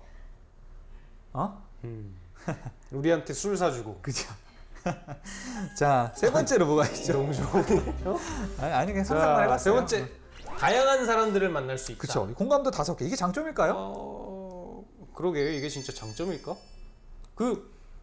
진짜 다양한 사람 만날 수 있는 데가 군대잖아요. 군대에서 얼마나 힘든데 그 다양한 사람들 만나는 게 자기랑 마음 맞는 사람들 만나는 게 좋은 거죠. 그렇죠. 자, 네 번째. 단체 행동을 싫어하거나 규율에 매이는 게 싫은 사람에게 적격. 그러니까 혼자 하는 사람한테 맞다. 이것도 공감도 5개네요. 자, 그리고 5번째로 일을 아무 때나 바꿀 수 있다. 이건 공감도 3개. 마지막으로 공감도 2개짜리는 시간을 자유롭게 조절할 수 있어서 취미 생활이나 다양한 것들을 할 수 있다. 이거는 공감을 좀 못 하시는 부분이 있네요. 그러니까 뭐 저 같아도 제 생각하기로도 이게 일이 불규칙적으로 막 이렇게 오다 보니까 이거 취미 같은 것도 이렇게 시간이 딱 정해진 뭐 이렇게 저녁 7시에 퇴근해가지고 지금 8시에 수영 가고 뭐 이런 게 돼야지 되는 거 아니겠습니까? 취미 같은 거는 아예 아무것도 없는 사람한테. 제가 백수일 때 수영 많이 했잖아. 회사 다니니까 못 하겠더라고. 아무리 칼퇴를 해도 취미 생활 하기가 어려워. 이제 수영 안 하세요? 잘 못 가요 이제. 일주일에 한 번 정도밖에 못 가는데 아무튼 누구에게나 취미 생활을 영위하는 거는 좀 쉽지 않다 이런 거죠. 뭐 여기 지금 서술된 장점 중에서 철수 씨 마음에 제일 드는 건 뭡니까? 저는 이제 무엇보다 시간 장소 제약이 없는 거. 저는 항상 얘기하지만 이 출퇴근을 좀 없애야 된다고 주장하는 사람 중에 하나예요. 그러니까 최근에는 진짜 제가 출퇴근을 하다 보니까 이게 업무에 버금갈 정도로 출퇴근 자체가 좀 사람의 기력을 뽑아먹는 게 있더라고요. 그렇죠. 진짜로 이게 출근 거리가 진짜 뭐 10분 이내만 돼도 정말 그 업무 효율이 올라갈 수 있는데 이거 출근할 때 특히 여름이나 그럴 때는 진짜 출근만 해도 힘이 다 빠지는 거라. 그래. 진짜 어떻게 보면은 진짜 요즘 같은 시대에 그 사무실에 이렇게 다 모아놓고 똑같은 시간에 모아놓고 막 이렇게 일을 시키는 게 어떻게 보면은 진짜 똥군기 막 그런 거 아닌가 싶기도 해요. 똥군기 아니라 똥군기. 똥군기. 어. 그러니까 뭐 이렇게 다 재택으로 막 이렇게 하면서 막 소통하면서 할 수 있는 거 아닌가? 그렇죠. 아니 그리고 남자들은 그나마 괜찮은데 여자들은 이 그 출근 준비부터 해서 출근 시간까지 따지면은 거의 출퇴근 시간 하루에 한 4시간 가까이를 그냥 버리는 거잖아요. 예를 들어서 가까운 데나 아니면 그 집에서 일을 한다고 생각해봐. 그 4시간을 버는 거잖아. 그럼 조금 더 일에 쏟을 수가 있는데 그렇지, 그렇지. 저는 정말 출퇴근에 대한 어떤 혐오가 가장 크고 두 번째는 어떤 이 인간관계에 매이는 거. 그렇죠. 정말 그 조직 안에 있으면 정말 하기 싫은데도 해야 되는 게 많아. 예를 들어 뭐 어떤 그 회식이 가장 기본적이고 뭐 교육 같은 게 있고 뭐 워크숍 아니면 뭐 팀 내에서 매번 뭐 행사를 한다거나 이러면은 이런 게 없을 때 그걸 차라리 내 일에 쏟아부을 수 있는 역량이 충분히 있는데 그게 다 쏟아버리는 그렇죠. 거지. 그냥 막 말하는 거 자체가 짜증나잖아. 그러니까 상사들이랑. 내가 지금 다니는 회사도 막 독서 교육 같은 게 있어. 책을 읽어와서 그걸 토론해야 되고 점심시간에 짜증나는 거야. 아직 안 하고 있긴 하지만 아직 하지도 않았는데 짜증나요? 곧 해요, 곧 해. 근데 이런 걸 보면서 차라리 저 시간에 밥 먹고 일을 하는 게 안 돼. 이런 생각이 들더라고. 그렇지. 그러니까 막 저도 지금 여기 나온 것 중에 이 단체 행동을 싫어하거나 규율에 매이는 게 싫은 사람에게 적격. 이게 가장 끌리는 게 저 같으면은 이렇게 혼자 있을 때가 가장 행복합니다. 그렇죠. 그 다음이 귀염둥이랑 있을 때. 그 다음은? 자, 맞아요. 진짜로. 그러니까 이런 사람들은 사실 다양한 사람을 만날 수 있다는 게 약간 좀 단점으로 다가올 수도 있겠네요. 그렇죠. 사람 만나는 거 피곤하지. 하지만 이제 우리 좋아해야 됩니다. 맞습니다. 프리랜서 할 거니까 우리. 그렇죠. 우리도 진짜 여기서 프리 선언하는 날이 왔으면 좋겠네요. 그러게요. 그러니까 여기서 출연료를 올려준다면 가능하지 않을까요? 너무 부담 주고 싶지 않아요. 자, 그럼 프리랜서의 단점 알아보도록 할 텐데요. 그쵸. 여기 나와 있는 것들은 우리 방 작가님께서 모두 공감도 5개를 주셨습니다. 그래요? 자, 첫 번째. 굉장히 비관적인 분 같아. 그러니까 이 보니까 혼자만 프리랜서 하고 싶은 거야. 진짜로? 그래서 진짜격을 이렇게- 쌓는 거네. 그렇지. 그래서 우리한테 선언 못하게 하려고. 그렇지. 자, 첫 번째 보시면은 생활이 뒤죽박죽 되기 쉽다. 시간 조절이 힘들기 때문에. 이건 진짜 와닿네요. 우리가 후리하면은 진짜 맨날 오후 2시에 일어날 거야. 그쵸. 자, 두 번째, 말이 맞죠? 프리랜서지. 일이 없으면 그야말로 백수. 그렇지. 백수 좋은 건데. 자, 세 번째, 보장되는 게 하나도 없다. 기댈 곳이 없고 뭐든지 혼자 해나가야 한다. 자, 네 번째, 외로울 때가 많다. 고통을 분담할 상대가 없다. 이제 결혼하니까 할 수 있겠네요. 그렇죠? 그렇죠. 자, 다섯 번째, 대충하고 일을 재미로만 한다면 오래 버티기 힘들다. 우리 안 되겠네요. 자, 여섯 번째, 사람들로부터 일 안 하고 노는 사람이라는 인식을 주고 싶다. 이거 좋은 건데. 좋은 건데. 자, 일곱 번째, 일을 스스로 찾아다니는 게 잦아지면 힘들다. 내성적인 사람이라면 더더욱. 자, 여덟 번째, 사람들을 만나는 게 스트레스인 사람들에겐 더없이 힘든 직업. 존슨 씨 같은 분, 그렇죠? 그렇죠. 약간 사회 부적응자. 우리한테는 힘들 수 있겠네요. 그렇죠. 조금 더 생각을 해봅시다. 이게 얼마나 공감하면 이 진짜 대본에 약간 좀 눈물자국이 보이는 것도 같고 정말 이 공감하는 부분이 많은 것 같아요. 작가님께서는. 그렇습니다. 이 중에서 저 같은 경우는 가장 어쨌든 걱정되는 거라고 하면은 안정된 수익이 없다는 맞아. 그런 거죠. 당장 지금 대출이자 갚아야 되는데. 그렇죠. 직업방송 그만 나오려 이러면 어떻게? 제가 지금 직업방송 받는 걸로 이자 내고 있단 말이에요. 이자가 별로 안 되나 봐.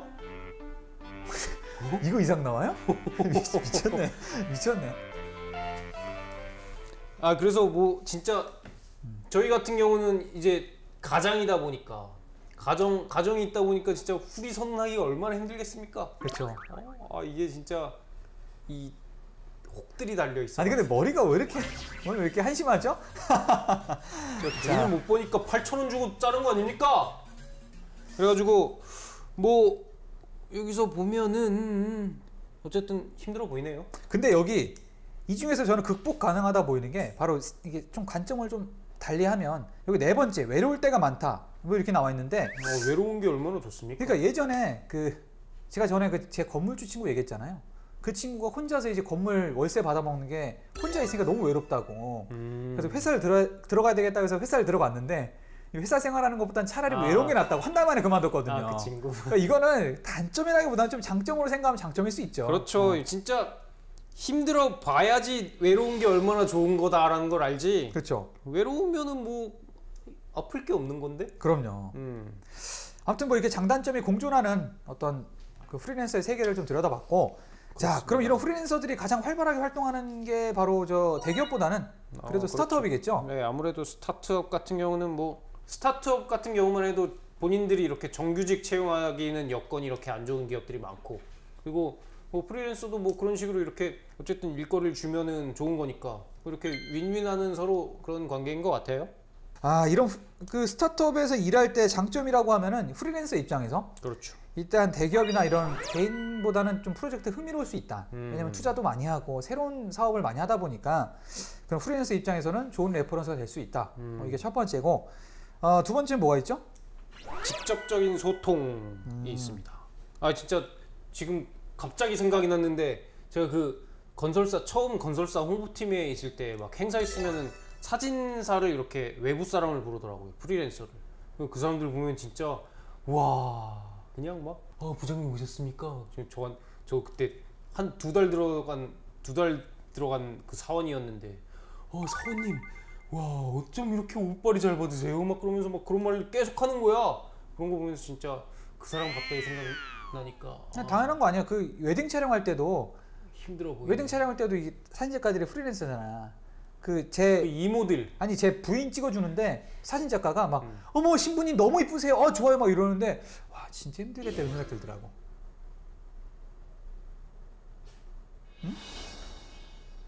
이거 나가는 거죠? 나가겠죠. 자 그리고 세 번째로 보시면은 잠재성. 아 그치 어떻게 될지 몰라. 그렇죠. 스타트업이랑 진짜 어떻게 잘 해가지고 이게 진짜 스타트업이 구글이 될 수도 있는 거고, 그쵸. 링크드인, 우버가 될 수도 있는 거고. 그래서 뭐 어떻게 이렇게 한 번 일을 받았을 때 이렇게 일 관계를 딱 잘 엮어가면 그러니까 어떻게 그리고 두 달 된 잘 직원들한테도 이렇게 돌아갈 싸바싸바하고 그 마음에 내키지 않아도 신부님 예쁩니다 이런 얘기를 해야 되는 거죠. 어떻게 발전될지 모르니까. 그렇지. 라이가 어떤 인물이 될지 모르는 거니까. 그렇죠. 그리고 마지막으로 보시면은 장기적인 관계? 이건 무슨 말일까요, 철수 씨? 계속해서 어떤 비정규직이나 그 프리랜서로 고용을 할 수 있는 거니까 정규직이 아니더라도. 네, 그렇죠. 그러니까 뭐 어쨌든 수요로 보면 스타트업이 대기업에 비해서 프리랜서에 대한 수요가 더 많을 테니까 조금 더 장기적으로 관계를 가져갈 수 있지 않을까 그런 생각도 드네요. 자 반면에 단점. 첫 번째 위험부담. 이게 그렇게 열심히 막 자기 돈도 들여서 이렇게 일을 따내려고 했는데 다음 달 가니까 회사가 없어진 거야. 이런 위험부담이 있을 수 있고. 그렇죠. 두 번째는 예산이 적다. 사실은 그 여력이 없잖아. 그러니까 사람을 못 뽑는 건데 프리랜서들한테 뭐 몇 천만 원씩 던져줄 수가 없잖아. 아니, 여기서 위험 부담이라고 하면 제가 생각할 땐 그겁니다. 아예 돈 떼먹는 거야. 돈 떼이는 경우가 굉장히 잦지 않을까 싶어요. 그러다 잠적하거나 망하는 거. 그렇죠. 그러니까 뭐 보통 이렇게 한 번 건당 이렇게 받는 경우가 그렇게 많지 않으니까 뭐 대기업 같은 경우는 그렇게 팍팍 주기도 하겠지만은 그렇죠. 스타트업 같은 경우는 이렇게 그런 애들 있잖아. 이거 이거 도와주시고 이 지분 드릴게요. 그 아무짝에도 쓸모없는 지분을 우리가 그러려고 그랬잖아. 그래서 사람 못 모았어. 아무도 지원을 안 그렇죠. 하더라고. 그래서 다 이해가 가네. 그렇죠. 하니까. 네, 오늘 그렇소. 어쨌든 저희 특집인 것 같아. 그렇습니다. 저희 자아성찰 특집. 왜 이렇게 말이 안 나오지? 자, 두 번째 뭡니까? 세 번째죠. 자 마지막으로 아웃소싱에 대한 경험 부족인데 사실 그래 이 그 스타트업 어떤 처음 사업하시는 분들은 어떤 아웃소싱과 어떤 고용주의 어떤 그 경계를 잘 몰라. 그래서 정말 그 아웃소싱이나 프리랜서들은 딱 정해진 일만 해주고 그 돈을 받는 건데. 그렇죠. 해줬으니까 이것도 좀 이런 식으로 맞아. 약간 경계가 진짜 사라지는 거야. 그냥 막 친구한테 부탁하시지 아니면 막 직원한테 막 이렇게 부탁하듯이 막 이것저것 막 시키는 일이 굉장히 많더라고요. 그러다가 뭐 이것도 좀 해주세요, 이것도 좀 해주세요, 그러다 결혼도 좀 해주세요 이런 식으로 하는 사람들도 많고. 그렇지. 거의 공과사를 넘어서는 그런 부분이 있는 거죠. 아무튼 그 이렇게 스타트업에서 프리랜서를 고용하는 이유는 여력이 없으니까. 사실 제 친구도 지금 이 회계사가 한 명 있잖아요.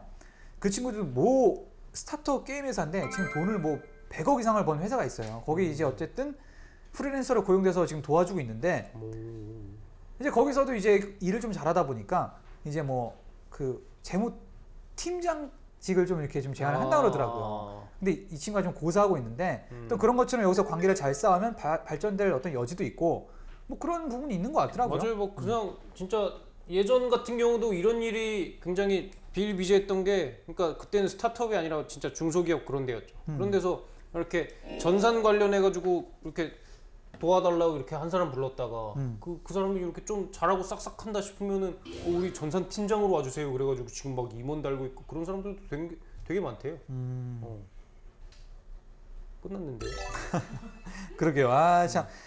아무튼 오늘 저희가 이렇게 직장인이 되고 싶어하는 취준생들 앞에서 좀 프리랜서 얘기를 한 게 조금 너무 앞서가지 않았다는 생각이 드는데. 아닙니다. 이게 굉장히 그 좋은 주제였다고 생각이 되는 게 이 자기가 굉장히 뭐 재능이 있고 프리랜서로 성공할 것 같아가지고 취업에 마음을 붙이지 못하고 있는 친구들이 있을 수 있어. 그런 친구들은 이 방송을 안 보죠. 오늘 이 방송이 그 친구들한테 많은 교훈을 줬을 본다니까? 거라고 생각하고 있습니다. 그 친구들이 안 보니까 그렇게 프리랜서 하지 마세요. 여러분들은 그만한 재능이 없습니다. 그래요? 또 장벽 쌓는 거야? 그렇지. 아무나 프리랜서 못해. 자, 아무튼 저도 사실은 요즘에 제가 뭐 이거 다른 얘기인데 매너리즘이 왔어요. 일에 원래 그 온다 그러잖아요. 135라 그러잖아요. 그렇죠. 저는 한 달 들어갔으니까 들어간 지 한 달 됐으니까 저는 얼마나 3개월 차니까. 벌써 3개월이에요? 네, 3개월 차에 매너리즘이 오는데 아무튼 그러면서 약간 프리랜서에 대한 어떤 이런 거에 대한 환상이 갑자기 생겼다가 오늘 이렇게 이 방송을 통해서 좀 과거를 돌이켜 보니까 그래도 직장에서 회사에 일하는 게 그렇지, 낫지 않겠나 그렇지. 이런 생각이 드네요. 아무튼 제가 매너리즘 때문에 굉장히 힘들어한다는 것만 여러분께서 알아주시고 그래서 얼굴이 이렇게 탔어. 아 그렇지. 매너리즘 때문에 까맣게 탄 탔어, 거지. 얼굴이. 그쵸? 그렇지. 아무튼 여러분들도 너무 프리랜서에 대한 환상은 버리고 다만 현실적으로 생각할 필요는 있는 거지, 그렇죠? 잘할 수 있으면 해. 뭐 봐, 취업도 못하는 게 프리랜서 할 것 같아? 그래도 우리는 할 수 있지 않을까? 자, 아무튼 전수 씨 오늘 저희가 도움이 되는 얘기 많이 했는데 다음 네. 시간에 어떤 주제로 또 얘기를 하는 거죠? 네, 저희 또 다음 시간에는 프리랜서만큼이나 여러분이 이렇게 환상을 가지고 계신 직군, 출판업계의 모든 것에 대하여 알아보도록 하겠습니다. 그래? 아무튼 많이 기대해 주시고요. 대한민국 모든 취준생들이 방송을 보지 않는 그날까지 저희는 계속해서 네, 전국에 계신 모든 취준생 여러분 건승하십시오.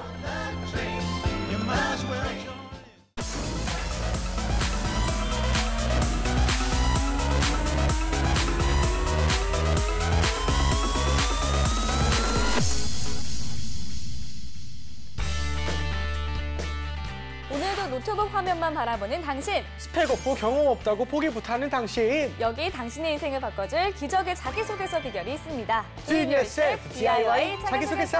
안녕하세요. 안녕하세요.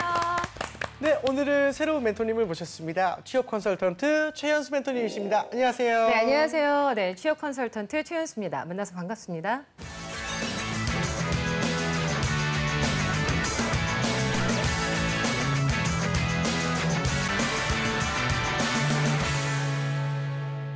멘토님께서는 강의를 많이 다니시면서 우리 취준생들을 많이 만나셨잖아요. 어떤 고민들을 제일 많이 하나요? 네, 가장 많이 하는 고민이 우선 스펙입니다. 어떠한 스펙을 준비해야 하는지 잘 모르는 경우가 많고 스펙을 알더라도 그에 못 미칠 경우에 본인이 어떠한 역량을 쌓아야 하는지 그 부분에 대해서 가장 고민을 많이 하고 있습니다. 그렇군요. 그럼 혹시 취업 준비생들에게 좀 중점적으로 강의하는 내용이 어떤 건가요? 네, 아무래도 취업을 준비하려면 우선 자기 자신을 알아야 되기 때문에 자아 탐색부터 시작해서 직무 탐색, 기업 탐색, 그 이후에 입사 지원서라든가 자기소개서 이런 작성 방법 등에 대해서 강의를 하고 있습니다. 그렇군요. 예. 알겠습니다. 자, 이제 오늘의 지원자가 누군지 만나봐야겠죠? 오늘의 주인공, 너를 보여줘. 나왔습니다. 네, 오늘은 대한항공 승무원 지원자의 그 프로필이네요. 그쵸. 한번 볼게요. 남성분이시고요. 특기와 취미가 수영과 태권도입니다. 정치외교학과를 2017년 2월에 졸업 예정이고요. 네. 학점이 높아요. 3.9나 네, 됩니다. 3.9입니다. 어학, 토익이 865고요. 자격증은 없네요. 네. 다음 장도 볼게요. 대내외 활동으로 KTNG 상상 마케팅 스쿨을 2개월 동안 수료를 했고 삼성증권 경제금융봉사단 9개월, G마켓 해외봉사단 4개월, 또 육군 안보 강연 활동 4개월, 한복놀이단 23개월. 굉장히 많은 여러 가지 대외 활동을 한 것 같아요. 취업 컨설턴트비가 저 정도면. 네. 네, 경력도 볼게요. 스터디맥스 콘텐츠 개발팀에서 콘텐츠 제작에 참여를 했네요, 3개월간. 또 NC백화점에서 매장 관리 3개월, 또 롯데호텔 연회부에서 고객 응대를 2개월을 했습니다. 대단합니다. 일단은 우리나라를 대표하는 항공사 대한항공에 지원하는 분인데요. 네. 그 대한항공 하면 그 여성분들이 굉장히 많이 지원을 하고 네. 인기가 많은 곳이지 않습니까? 네, 이번에 네. 남자분이 이렇게 지원을 해주셨습니다. 같습니다. 네, 요새 네. 남성분들도 지원을 많이 한다고 그쵸, 들었어요. 그쵸. 네, 그리고 또 정치 외교학과를 전공한 것도 좀 눈여겨봐야 할 것 같아요. 또 이것저것 대내 활동이 굉장히 많은데 우리 멘토님께서는 어떤 부분을 좀 눈여겨보셨나요? 네, 좀 전에 말씀하셨던 것처럼 정치 외교학과이기 때문에 뭐 세계에 대한 뭐 깊이 있는 지식을 갖고 있어서 그 부분이 좀 좋을 것 같다는 생각이 들고요. 대외 활동 중에서 보면 네. 한복을 홍보하고 국제 교류 활동을 했던 것이 2년 동안 지속이 되었어요. 네. 네, 이 부분이 오랫동안 한 부분에 있어서 본인의 뜻을 갖고 계속했다는 점, 그리고 인내심과 본인의 의지가 잘 나타나 있어서 좋다고 볼 수 있을 것 같습니다. 이야, 대단합니다. 이게 그 대내 경영 방금 말씀해 주셨는데 엄청나게 많은 것 같아요. 그렇죠? 네, 맞아요. 이런 다양한 경력 활동이 승무원을 하는데 좀 적합하지 않나 이렇게 생각이 드는데 맞나요? 네, 승무원은 다양한 국적, 인종, 그리고 많은 사람들, 문화들을 접하기 때문에 이러한 다양한 경험들을 통해서 본인이 쌓아온 역량이 충분히 능력을 발휘할 수 있을 거라고 기대를 하게 됩니다. 근데요, 저는요, 영어 점수가 조금 아쉬운 것 같습니다. 이 865점이 잘한 건 맞아요. 잘한 건 맞는데 아무래도 많은 해외 활동을 해야 되고 또 여러 가지 문화에서 있다 보니까 영어가 조금은 더 중요한 점수이지 않을까 싶은데 혹시 멘토님 어떻게 생각하십니까? 네, 대한항공의 채용 기준을 보면 555점으로 돼 있기는 합니다. 아무래도 서비스 업종이니까 그렇게 많은 점수는 아니어도 된다라고 되어 있지만 실제로 합격한 기준을 보면 평균이 828점 정도, 최저 점수가 705점으로 되어 있어요. 근데 그 705점을 맞은 분의 경우는 또 오픽이나 이제 그쪽 회화 쪽이 더 점수가 강하고. 높게 나타나고 있기 때문에 이 부분에 대해서는 네네. 본인이 점수가 어느 정도 되는 것이 중요한 게 아니라 실제로 본인이 영어를 얼마나 구사하는지가 중요할 것 같습니다. 그래서 2차 그쵸. 면접에 들어가서 본인의 능력을 발휘하면 좋겠다는 생각이 좀 듭니다. 오히려 이런 친구가 좀 오픽이나 좀 톱 그런 거 있지 않습니까? 토익 스피킹 같은 거 점수를 좀 따놓으면 좋을 텐데 그렇지 않을까요? 네, 맞습니다. 예, 아쉽네요. 네. 예. 일단은 뭐 프로필을 보니까 어떤 부분을 강조하고 어떤 부분을 지워야 할지 잘 모르는 것 같습니다. 이게 다 직무 선택에 대한 확신이 좀 없어서 그런 게 아닐까 하는 생각이 드는데요. 네. 그래서 또 이런 고민을 보내왔습니다. 어떤 거죠?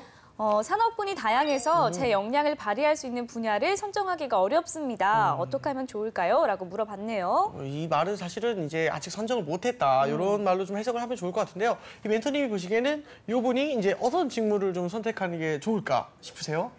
제가 봤을 때는 다양한 대내 활동을 보고 활동적인 걸 좋아하기 때문에 만약에 승무원이 아닌 다른 직무를 선택을 한다면 좀 활동을 많이 할 수 있거나 기획을 하거나 마케팅이나 홍보 쪽으로 한번 생각을 해보면 어떨까 하는 생각이 듭니다. 물론 프로필만 보고는 뭐 정확한 내용을 알 수 없지만 그런 추천을 좀 드리고 싶습니다. 네, 알겠습니다. 네, 그러면 프로필에서 어떤 부분을 좀 빼야 한다거나 아니면 어떤 부분을 좀 강조해야 된다거나 하는 부분이 있을까요? 네, 특별히 빼야 할 부분은 없어 보이고요.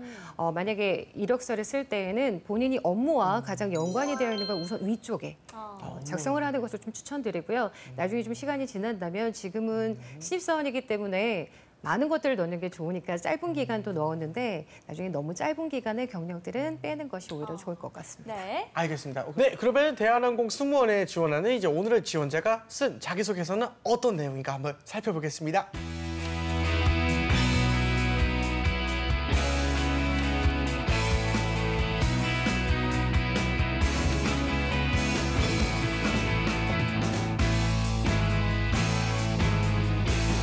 자, 우선 첫 번째 질문입니다. 지원 동기 600자. 이게 다인가요? 네. 당황하셨죠? 어지간히 뽑기 싫었나 봅니다, 진짜. 이 대한항공의 자소서 항목은 지원 동기와 입사 후 포부 이렇게 두 가지 항목만 묻는 걸로 알고 있습니다. 자, 멘토님 먼저 지원 동기는 어떤 걸 연결시켜서 쓰면 좋을까요? 네, 입사 지원 동기 및 포부는 학생들이, 지원자분들이 가장 어려워하는 항목 중에 하나이고 그렇죠. 그만큼 중요하기도 한 항목입니다. 그래서 우선 본인이 갖고 있는 역량, 그리고 왜 하고자 하는지에 대한 의지, 열정과 함께 기업에 대한 분석을 통해서 적합성을, 그리고 필연적이라는 것들을 보여주는 게 가장 중요하죠. 필연적 거. 네. 알겠습니다. 일단은 오늘의 주인공이 지원 동기를 어떻게 썼나 보기 전에 우리가 항상 보던 게 있습니다. 소제목이죠. 그렇죠. 소제목을 어떻게 썼나 한번 보겠습니다. 네, 한번 볼게요. 예. 고정관념에 돌을 맞다. 고정관념에 돌을 맞다. 이거는 저는 일단은 좀 예. 궁금증을 유발하는 그쵸. 제목인 것 같기는 해요. 그 역설이지 않습니까? 고정관념에 돌을 맞을 수가 없지 않습니까? 그러면 어떻게 맞게 한 건지 궁금해지죠? 그렇죠. 이게 잘 쓴 것 같기도 한데요. 멘토님 예. 생각은 어떠신가요? 네, 두 분의 생각과 일치하는 부분이 있습니다. 궁금증을 유발했다라는 그쵸, 그쵸. 점에서는 굉장히 좋은데 좀 어감이 조금 네, 돈을 어색하죠. 맞다. 예. 네, 그리고 수동적이기도 하고 어떤 지원 동기를 썼을 때에는 정확하게 지원 동기에 대한 내용들을 뽑아서 핵심으로 뽑았다고 하기엔 조금 아쉬운 점이 있습니다. 네. 그건 있네요. 네. 너무 포괄적인 궁금증이네요. 그렇네요. 알겠습니다. 이제는 한번 내용을 살펴봐야 될 텐데 제가 한번 읽어보겠습니다. 네. 고정관념에 돌을 맞다. 승무원은 편의 서비스만을 제공한다는 고정관념이 있었습니다. 2014년 여름 네팔 해외봉사 단장으로 대한항공 비행기에 탑승했습니다. 이륙 후 네팔 학생이 울기 시작했습니다. 부모님의 장례를 위해 귀국 중이었던 것입니다. 한 스튜어드는 손짓과 몸짓으로 학생을 달랬습니다. 또 공허함을 느끼지 않게 비행 시간 동안 학생을 위로했습니다. 이를 통해 승무원은 역할은 승객을 진심으로 생각하고 배려하는 것임을 깨달았습니다. 라고 보냈네요. 네, 이 대한항공 비행기 탑승했었던 경험을 좀 쓴 것 같은데 그렇죠. 승객 진심으로 생각하고 배려하는 거를 느꼈다라는 말을 쓰고 싶은데 역시 그쵸? 소제목에는 그게 나타나지 않는 것 같아서 좀 아쉬운 느낌이 드는데 그러게요. 그리고 저는 개인적으로 이 배려하는 것이 본인이 아니라 어떠한 스튜어드의 그거를 본 거지 않습니까? 네. 그러니까 역시나 자기소개를 하기에는 내가 배려하는 걸 쓰는 게 좀 더 낫지 않을까 싶은데 어떻습니까, 멘토님? 네, 두 분은 계속 네. 진행을 했어서 그랬었는지 네네. 정말 잘 파악을 하시는 것 같습니다. 아닙니다. 네, 말씀하신 것처럼 네네. 지금 본인의 역량을 좀 보여주고 그 기업과의 연관성, 직무와의 연관성을 표현하기엔 좀 아쉬운 부분들이 있고요. 우선 그래도 좋은 부분들은 대한항공에서 직접 겪었던 경험을 통해서 내가 왜 이러한 스튜어드에 대한 생각들을 가지게 되었는지 풀어낸 것은 좋았으나 마무리를 조금만 더 그래서 본인이 어떠한 역량이 있으며 어떠한 적합성을 가지고 있는지를 조금 더 표현을 해주면 좋겠다는 생각이 듭니다. 네. 그렇죠, 그렇죠. 이거는 이제 승무원의 역할이 이제 승객을 진심으로 생각해야 된다는데 내가 어떻게 하고 싶다가 아니라 그냥 이건 승무원을 어떻게 보면 표현한 거니까 네. 여기서 좀 아쉬움이 나타나는 것 같네요. 네. 구체적인 사례를 조금 쓰셨으면 좋겠고요. 이제 쓰는 방식들이 기법들이 좀 있습니다. 기법들. 네. 어떠한 상황이었는지 그리고 그 상황에서 나에게 주어진 그리고 처한 문제점이라던가 과제들은 무엇이었는지 그 과정에서 어떻게 해결을 해 나갔으며 결과는 어떠했는지 그리고 그걸 통해서 뭘 느꼈는지 이러한 형태로 진행하는 스타 기법이라는 것이 있는데 이러한 기법들을 활용해서 표현을 해주면 훨씬 더 내용 전달이 잘 된다고 네. 볼 수 있을 것 같습니다. 정확하게 이제 지원 동기의 명확화가 좀 필요하다는 그걸 생각이 좀 듭니다. 명확히 했으면 좋겠습니다. 네, 이 스타 기법에 입각해서 좀 더 명확하게 자기소개서를 썼으면 더 좋았을 것 같습니다. 네. 자, 다음은 입사 후 포부에 대한 내용이 남았는데요. 역시 600자로 글자 수 제한이 있네요. 네, 일단은 뭐 자기소개서 한번 제가 이번 항공 일보 보면요. 네. 입사 후 계획 및 포부를 작성하시오. 괄호치고 600자. 네. 이 600자가 어떻게 보면 좀 짧은 거지 않습니까? 그렇죠. 2000자도 봤는데 네. 요 말은 이제 곧 요점만 써라 이런 걸 텐데 이 학생들이 글자 수 채우는 것에 대해서 이제 어떻게 생각하십니까, 멘토님? 네, 많이 들으셔서 아시겠지만 자소서, 네. 자소설이라는 얘기까지 들릴 자소설. 정도로 너무 많이 힘들어합니다. 그럼요. 도대체 어떤 얘기를 써야 되나요? 네네. 전 이제까지 해온 경험이 없는데요. 이런 얘기들이 되게 많이 나오거든요, 맞아요, 굉장히. 네. 아까 말씀하신 것처럼 600자 길면 길고 짧으면 짧습니다. 짧죠. 못 쓰는 지원자분들은 어렵다고 생각을 하고 할 얘기가 많은 지원자들은 너무 짧은 짧죠. 거예요. 그래서 처음에 내가 써야 할 주 컨셉을 잡아놓고 그 이후에 필요한 내용들, 핵심들을 뽑아서 계속 추려나가는. 만약에 줄여야 된다면 빼내는 작업, 만약에 네. 더 늘려야 한다면 그 다음에 사례들을 붙여가면서 약간 구성을 하는 것들을 좀 필요하죠. 알겠습니다. 그렇군요. 자, 예. 그러면 입사 후 포부 어떻게 작성했는지 먼저 소제목부터 살펴보도록 하겠습니다. 그러게요. 악수마저 신중하게 이 드라마를 많이 보나? 함부로의 뜻하게처럼. 미안하다, 사랑한다처럼. 이게 네 글자 표현을 되게 많이 쓰네요. 그렇네요. 일단은 뭐 고객을 대할 때 신중하게 대하겠다. 이런 의지를 좀 표현한 걸 텐데 이게 어떤 내용인지 보미 씨가 한번 읽어주세요. 네, 알겠습니다. 악수마저 신중하게 문화적인 특성을 담은 서비스 매뉴얼을 만들고 싶습니다. 이러한 필요성을 느낀 계기가 있습니다. 1년 전 재능기부 강연에서 이슬람 여성에게 악수를 청했다가 실례를 범했습니다. 이슬람 교리에 따르면 큰 죄가 될 수 있다는 것을 몰랐기 때문입니다. 승무원의 경우에는 다양한 국가의 승객에게 서비스를 제공합니다. 따라서 이에 대한 철저한 이해와 준비가 필요합니다. 이를 위해 업무 외의 시간을 활용하여 글로벌 항공사에 걸맞는 서비스 매뉴얼을 만들고 싶습니다. 저는 뭐 제 개인적인 의견은 좀 잘 쓴 것 같다는 생각이 들었긴 했거든요. 네. 맨 처음에 앞에 내가 하겠다. 입사 후 계획과 포부를 일단 말해놓고 중간에 나의 근거를 하나 들고 그리고 마지막에 좀 마무리 이렇게 딱 한 것 같아서 네. 깔끔했다라는 생각이 들긴 해요. 이 지원자는 각 나라별 매너에 대해 서비스 매뉴얼을 만들겠다고 했는데요. 멘토님은 어떻게 보셨나요? 네, 되게 좀 전에 말씀하신 것처럼 초반에 네. 내가 무엇을 얘기하고 하는지 그렇죠. 명확하게 결론을 딱 얘기를 맞습니다. 하고, 예. 네, 여기서 또 프랩 법칙이라고 해서 프립 법칙이요. 프랩이라고 해서 이제 먼저 포인트를 잡아주고 이유를 설명하고 사례를 들고 그래서 그렇습니다라고 마무리하는 기법이 있습니다. 그러네요. 네네. 예. 그래서 정확하게 내가 무엇을 하고 싶습니다. 왜냐하면 이렇기 때문이고 예전에 이러한 일들이 있었었고 예. 그래서 이렇게 합니다라고 썼기 때문에 굉장히 내용 구성은 좋고요. 잘했죠. 굉장히 잘 보시네요. 아닙니다, 아닙니다. 예, 네네. 예. 일단 소재는 좀 어떻게 생각을 하시나요? 네, 소재도 굉장히 좀 전에 들으시면서 우와라는 말씀을 하셨잖아요. 네. 네, 공감할 수 있는 소재를 선택을 했고 본인이 직접적으로 느꼈던 것들이 전달이 되기 때문에 이야기에 대한 신빙성 그리고 공감할 수 있는 부분들이 많아서 좋았다라고 생각이 듭니다. 네. 알겠습니다. 일단은 좋았다. 그렇다면은 좋았지만 그래도 비문이나 오타 같은 게 있다. 뭐 또는 조금 수정할 때가 있다. 그런 게 있다면 혹시 비문은 크게 보이지 않고요. 오타는 걸맞는이라는 표현을 많이 쓰는데 네네. 걸맞은이 맞고요. 걸맞은이 걸맞은. 맞고요. 걸맞은이라고 써주시고 회사 양식에 들어가서 인터넷에서 들어가서 할 경우에 간혹 첫 번째의 문장에서 들여쓰기가 안 되는 경우가 있는데 본인이 쓸 때에는 첫 문장에서 들여쓰기 하는 것들을 좀 약간 그렇죠. 신경을 써주시면 좋을 것 같습니다. 그리고 악수마저 신중하게라는 소제목을 썼는데요. 악수는 원래 매너이고 신중하게 하는 것이 맞기 때문에 악수마저 신중하게라는 부분에 대해서는 조금 더 생각을 해보면 좋겠다는 의견입니다. 그렇죠. 네. 악수마저가 좀 들어보니까 어색하네요. 악수는 원래 신중한 거잖아요. 네네. 그렇죠. 마음을 담아서. 알겠습니다. 알겠습니다. 이제는 최연수 멘토님에 이어서 저희가 나설 순서죠. 재환이와 보미의 B급 초반점입니다. 오늘 네. 보미 씨 먼저 한 번만 해주시면. 알겠습니다. 네네. 제가 먼저 할게요. 고마워요. 저는 좀 멀리 보고 써라라는 말을 해주고 싶어요. 멀리 보고 써라. 왜, 네, 왜요? 이 입사 포부에서 이 단기적인 계획은 있거든요. 근데 좀 중장기적인 계획에 대한 설명은 좀 부족한 것 같아서 그 부분이 좀 더 자기의 구체적인 역할에 대해서 언급을 했으면 좋겠다라는 생각이 들었어요. 재환 씨는요? 저는요, 소제목, 그러니까 비유와 상징을 조금 더 심플하고 간결하지만 할 말을 정확하게 해라. 그러니까 이 뭐가 뭔지 조금 모르겠는 동떨어진 소제목이 있는 것 같아서 좀 아쉬웠거든요. 네. 이런 거 예를 들면 악수마저 신중하게 요거는 딱 봤을 때 눈에 확 들어오지 않아요. 그냥 문장으로 악수를 싫어하는 사람도 있네. 요 정도 낫지 않을까. 예.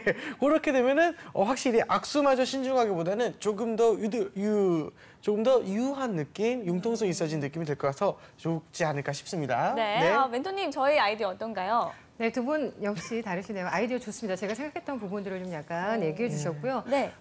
우리 홍보미 아나운서가 말씀하셨던 것처럼 네. 중장기적인 계획, 뭐 네. 예전처럼 뭐 3년, 5년, 10년 이렇게 쓰는 것이 아니라 좀 전에 내용을 보면 어떠한 것들 내가 이뤄내겠다라고 하는 것만 있고 그 안에서 본인의 역할이 어떠한 자리까지 가야겠다라는 부분이 좀 아쉬웠거든요. 네. 그 부분까지 구체적으로 해주시면 좋겠다는 생각이 들었고요. 네네. 소제목은 계속 우리가 마음이 좀 걸렸던 부분이었죠. 조금 더 본인이 나타내고자 하는 소제목은 처음에 쓰는 게 아니라 내용을 다 쓰신 다음에 이 전체적인 문장을 어떠한 소제목으로 하면 좋을까 나중에 뽑아내시는 게 더 좋거든요. 글을 다 쓰고 나서. 네네네. 예. 그렇게 해서 핵심적인 내용이 보여줄 수 있도록 그리고 인상적으로 그리고 호기심을 자극할 수 있도록 그죠, 쓰면 그죠. 좋겠습니다. 저는 그래서 아까 그 악수를 싫어하는 사람도 있네 하기 전에 앞에 어라? 를 쓰고 싶었거든요. 근데 그러면 또 장난이 되니까. 그렇게. 그래서 안 쓰기로 했습니다. 네네. 알겠습니다. 알겠습니다. 예. 자, 이번엔 모의 면접을 해보겠습니다. 그 전에요, 이 지원자가 저희에게 면접에 대한 궁금증을 보내줬습니다. 그쵸. 어떤 내용인지 볼게요. 네. 인성 면접 시 정말 애매한 질문이 들어올 경우 대처 방법은 무엇인가요? 예를 들어서 이 승무원 선배가 몸을 만지는 경우에 어떻게 할 것인가? 뭐 이런 질문에 대한 건가 봐요. 이거는 솔직히 말하면 성희롱이죠. 그러니까 제 개인적인 생각은 당연히 이제 성희롱이라 생각이 들고 함부로 해서는 안 되는 행동이지 않습니까? 이러면은 신고해야 된다 생각을 하는데 이런 질문도 이제 멘토님께서는 어떻게 조금 하는 게 좋을지 네, 직장 조언을 내에서 좀 네. 직장 내에서 굉장히 예민하게 뭐 다뤄지는 얘기이기도 한데요. 그렇죠. 이 내용 같은 경우는 단순하게 성희롱 이런 것이 아니라 대인관계 능력 그리고 문제 해결 능력을 같이 보는 질문이라고 볼 수 있을 것 같습니다. 네네. 그래서 이러한 문제가 발생을 했다고 하면 아까 말씀하신 것처럼 무조건 성희롱이라고 생각을 하고 신고하는 것이 아니라 그 선배에게 직접 가서 왜 이러한 행동을 했는지에 대한 의도를 물어봐야 되는 게 먼저인 것 같습니다. 네가 좋아서라고 하면 어떡해요? 네, 네가 좋아서 그럼 연애를 예. 그 농담이고요. 이럴 경우에는 정확하게 어떤지 선배에게 다가가서 그 사람과의 관계를 악화시키는 것이 아니라 의도를 물어보고 만약에 의도가 오해했던 것이라면 대화를 통해서 풀어야 하는 게 맞고요. 만약에 말씀하신 것처럼 진짜로. 실질적으로 성희롱이었다면 어허. 이 부분에 대해서 명확하게 나의 거부 의사를 밝히는 것이 중요합니다. 그래서 그 내용에 대해서 정확하게 알고 있고 문제가 발생하면 문제를 해결하려는 이런 노력들 그리고 그 과정 속에서 대화를 통해서 소통을 하려는 노력을 좀 보여주면 좋겠다는 생각이 네, 알겠습니다. 그리고 질문이 또 한 가지 있는데요. 읽어볼게요. 약간의 부정교합이 승무원 합격 여부에 미치는 영향은 어느 정도인가요?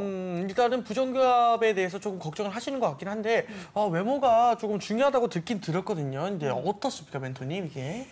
네, 아쉽게도 아쉽게도? 항공사의 경우는 승무원이 가지고 있는 이미지가 항공사의 이미지를 대표하기 때문에 아하. 외모가 좀 중요합니다. 네. 특히 추가로 손이나 팔에 문신이 있거나 아하. 상흔 흉터가 있어도 안 된다는 제 얘기도 생각에도, 있고요. 예. 척추나 관절 질환이나 이런 병이 있어도 이건 건강상의 문제로 안 된다고 합니다. 부정교합, 이렇게 치열이 고르지 못한 경우도 좀 적합하지 않다라는 얘기가 있어서 개인적으로는 정말 하고 싶다면 교정을 하시는 게 좋지 않을까라는 생각이 듭니다. 맞습니다. 그러면은 네네. 승무원이 꼭 하고 싶은데 또 외모에 자신감이 좀 떨어진다 하면 어떻게 하면 되나요? 혹시 합격할 수 있는 비결 같은 게 있을까요?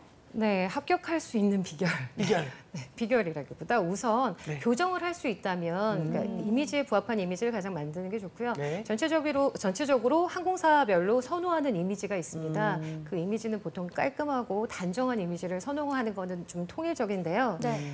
가장 기본적인 게 마음가짐이라는 생각이 들어요. 아하, 외모도 맞습니다. 중요하지만 예. 내면에서 나오는 아름다움을 먼저 갖추는 것이 중요하지 않을까. 그러면 미소가 아름다워진다면 외모가 예쁘고 잘생기고 이런 것이 중요한 게 아니라 상대방에게 호감을 주는 것이 중요하다는 생각이 맞습니다. 듭니다. 호감을 줄 수 있는 미소 연습을 꾸준히 하는 게 참 도움이 될 것 같다는 생각이 드네요. 그리고요, 이 호감 주는 그 외모 중에 가장 업그레이드 시킬 수 있는 쉬운 방법 중에 하나가 목소리 가다듬기래요. 목소리를 딱 이렇게 들려줄 때 내 외모를 더 빛나게 할 수 있다. 좋은 목소리가 나올 경우. 네. 그래서 목소리에도 좀 신경을 쓰시면 아무래도 승무원 하시는데 좋지 않을까 싶습니다. 네, 알겠습니다. 자, 이번에 오늘도 우리가 주인공으로 빙의를 해서 한번 네. 모의 면접을 해보도록 하겠습니다. 너무 좋아요. 네, 멘토님 질문해 주세요.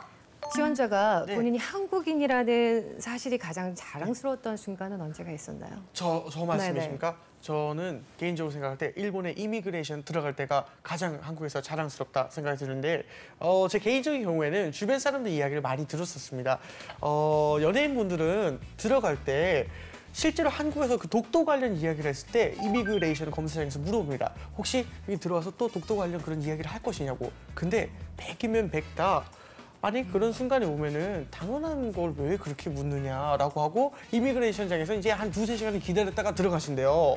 근데 그거를 듣고 와우 2~3시간이나 기다릴 정도로 우리를 굉장히 신경 쓰고 있구나 이분들이. 근데 우리한테는 그건 너무나 당연한 사실이고 별 대단한 일이 아닌데 이들이 이렇게 신경 쓰고 막 그러고 있는 거 보니까 우리가 그동안 독도를 정말 잘 수호해왔구나. 그리고 독도는 우리 땅이 맞구나 이런 생각을 하게 되면서 자부심이 굉장히 커졌습니다. 네, 좋습니다. 네. 약간 감동이, 제가 감동을 했습니다. 되게 감동적인 말씀 해주셔서. 네네네, 고맙습니다. 좋습니다. 실제로 그렇대요. 이미그레이션을 네. 그렇게 오랫동안 한대요. 네. 그래가지고 그렇군요. 고생한다고 하는데 그만큼 자기네들이 뭔가 그런 게 있어서 그럴 테니 저는 아무래도 그런 부분에서 좀 자부심을 갖는 것 같습니다. 네네, 자부심을 갖는 부분 굉장히 좋았습니다. 네. 만약에 이 상태에서 압박 면접이 들어오게 된다면 네네네, 어떻게 얼마든지. 해야지? 만약 일본 사람과 네. 만나서 독대 문제에 대해서 이야기하게 네네. 됩니다. 네. 그리고 그러니까 우리 고객이 일본 분이세요. 그럼 어떻게 하실 건가요? 고객이 일본 분이라도 중요한 건 일본 분은 일본 분이고 나는 한국 분이기 때문에 네. 제가 일본 사람이 될 것도 아니기 때문에 한국인, 네. 그 고객에게 맞춰드릴 수 있는 인간적이고 또는 서비스적인 측면은 다 맞춰드립니다. 하지만 문화적 차이까지 건드리지 말자. 이것이 그분도 그 나라에서 그렇게 배워왔기 때문에 전혀 문제가 될 것 같지 않습니다. 네, 알겠습니다. 네네. 왠지 설득력이 있는데요. 그런가요? 네네. 아닙니다. 네, 제가 만약에 네. 인사 담당자라면 네. 정답을 떠나서 마음이 가서 뽑지 않을까라는 생각을 잠깐 고맙습니다. 해봤습니다. 예. 네네. 두 번째로 한번 질문 네. 드려볼까요? 보통 승무원은 여자 승무원을 많이 뽑죠. 네. 근데 남자 승무원도 우리가 뽑고 있습니다. 왜 남자 승무원을 뽑는지에 대해서 설명해 주실 수 있을까요? 일단은 무거운 짐을 많이 올려야 하는 경우가 많은데 물론 뭐 스튜어디스도 다 할 수 있는 역할이라고 생각하지만 제가 좀 더 힘이 세고 이 에너지가 넘치기 때문에 그런 부분에서 좀 더 수월하게 할 수 있지 않을까라는 생각이 들고 또 여자 승무원에게 말하기 어려운 부분들이 고객들에게 있을 거라고 생각이 듭니다. 또 그런 부분은 저를 찾아주시면 제가 그런 어려운 애로사항까지 다 처리할 수 있기 때문에 남자 지원자도 뽑지 않을까라는 생각이 듭니다. 아, 네. 감사합니다. 좋습니다. 네. 우선 뒷부분에 대답하신 그 네. 대답이 더 좋은 대답이고요. 앞쪽에 힘쓰는 부분으로 접근하는 건 이제 성의 이제 좀 다른 부분 역할로 나누어져 있기 때문에 네. 그분도 그렇고 우리 승무원분들은 다 기본적으로 짐을 올리실 수 있어야 네. 되고 키 제한 있잖아요. 그 부분보다는 뒤쪽에 말씀하셨던 후반에 말씀하셨던 남자이기 때문에 여자 승무원이 하지 못하는 부분을 케어할 수 있기 때문에가 더 좋다. 이 대답이 더 좋은 것 같습니다. 네, 네. 알겠습니다. 두 분께 다 질문을 하나 더 하면 되나요? 네. 둘 다요. 네. 네네.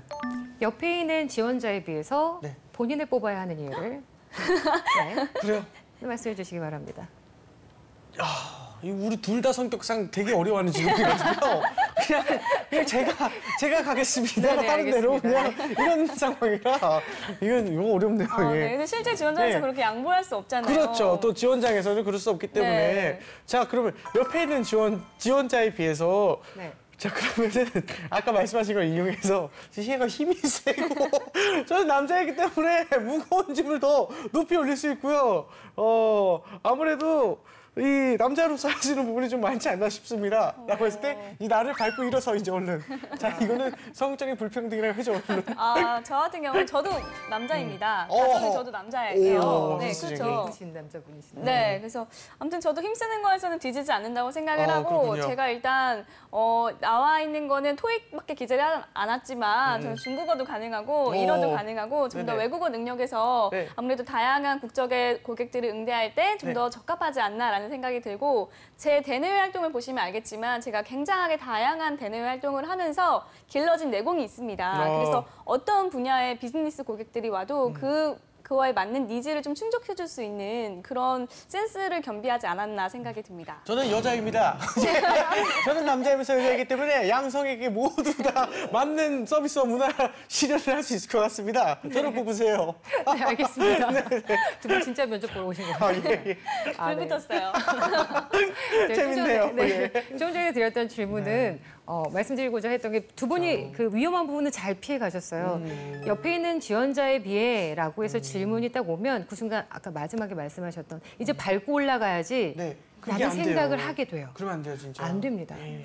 무슨 얘기냐면 예를 들면 그 경쟁 라이벌 업체에 대해서 물어봅니다. 그럼 어떻게 합니까? 그러니까 경제 라이브 업체를 사실 그렇게 물어보면요. 저도 이제 배운 거지만 거길 깎아내리는 게 아니라 이보다 내가 잘하는 점을 어필을 해야 되는데 그거 뭐 거기를 깎아내리고 앉아있다 이겁니다. 그러면 안 되거든요. 네, 맞습니다. 예, 예. 예를 들면 여쭤봤습니다. 네네. 그럼 옆에 있는 지원자의 장점을 먼저 얘기해 주세요. 네, 옆에 있는 지원자는 이러이러한 부분을 잘하고 이러한 부분에서 굉장히 뛰어난 능력을 보였습니다. 장점 먼저 얘기하고. 네, 그 다음에 거기에다 전은이라고 올라 더 위로 올라가는 겁니다.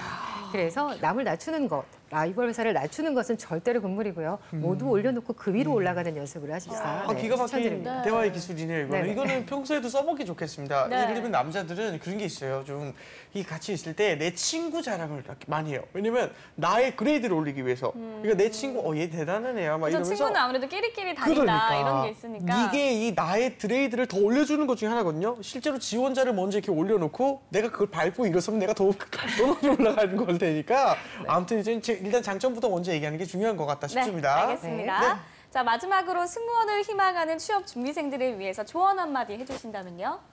네, 우선 요새 승무원을 준비하는 분들이 전공을 하지 않았을 경우에 굉장히 많은 고비용을 들여서 학원을 다니거나 이러한 경우가 있고 실제로 지금 대한항공 사이트에 들어가면 경고 문구가 써 있을 정도로 조심해라는 얘기가 있습니다.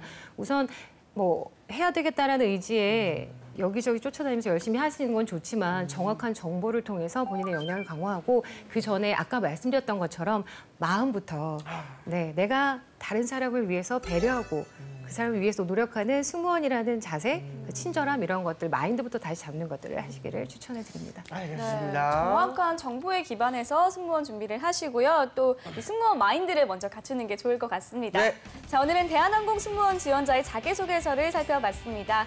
최연소 멘토님이 해주신 조언이 취업을 준비하는 데 도움이 되었으면 좋겠습니다. 네, 오늘의 주인공뿐만 아니라 대한민국의 모든 취준생이 취업 전쟁에서 살아남는 그날까지 취업을 부탁해는 계속됩니다. 취업을 부탁해. 감사합니다.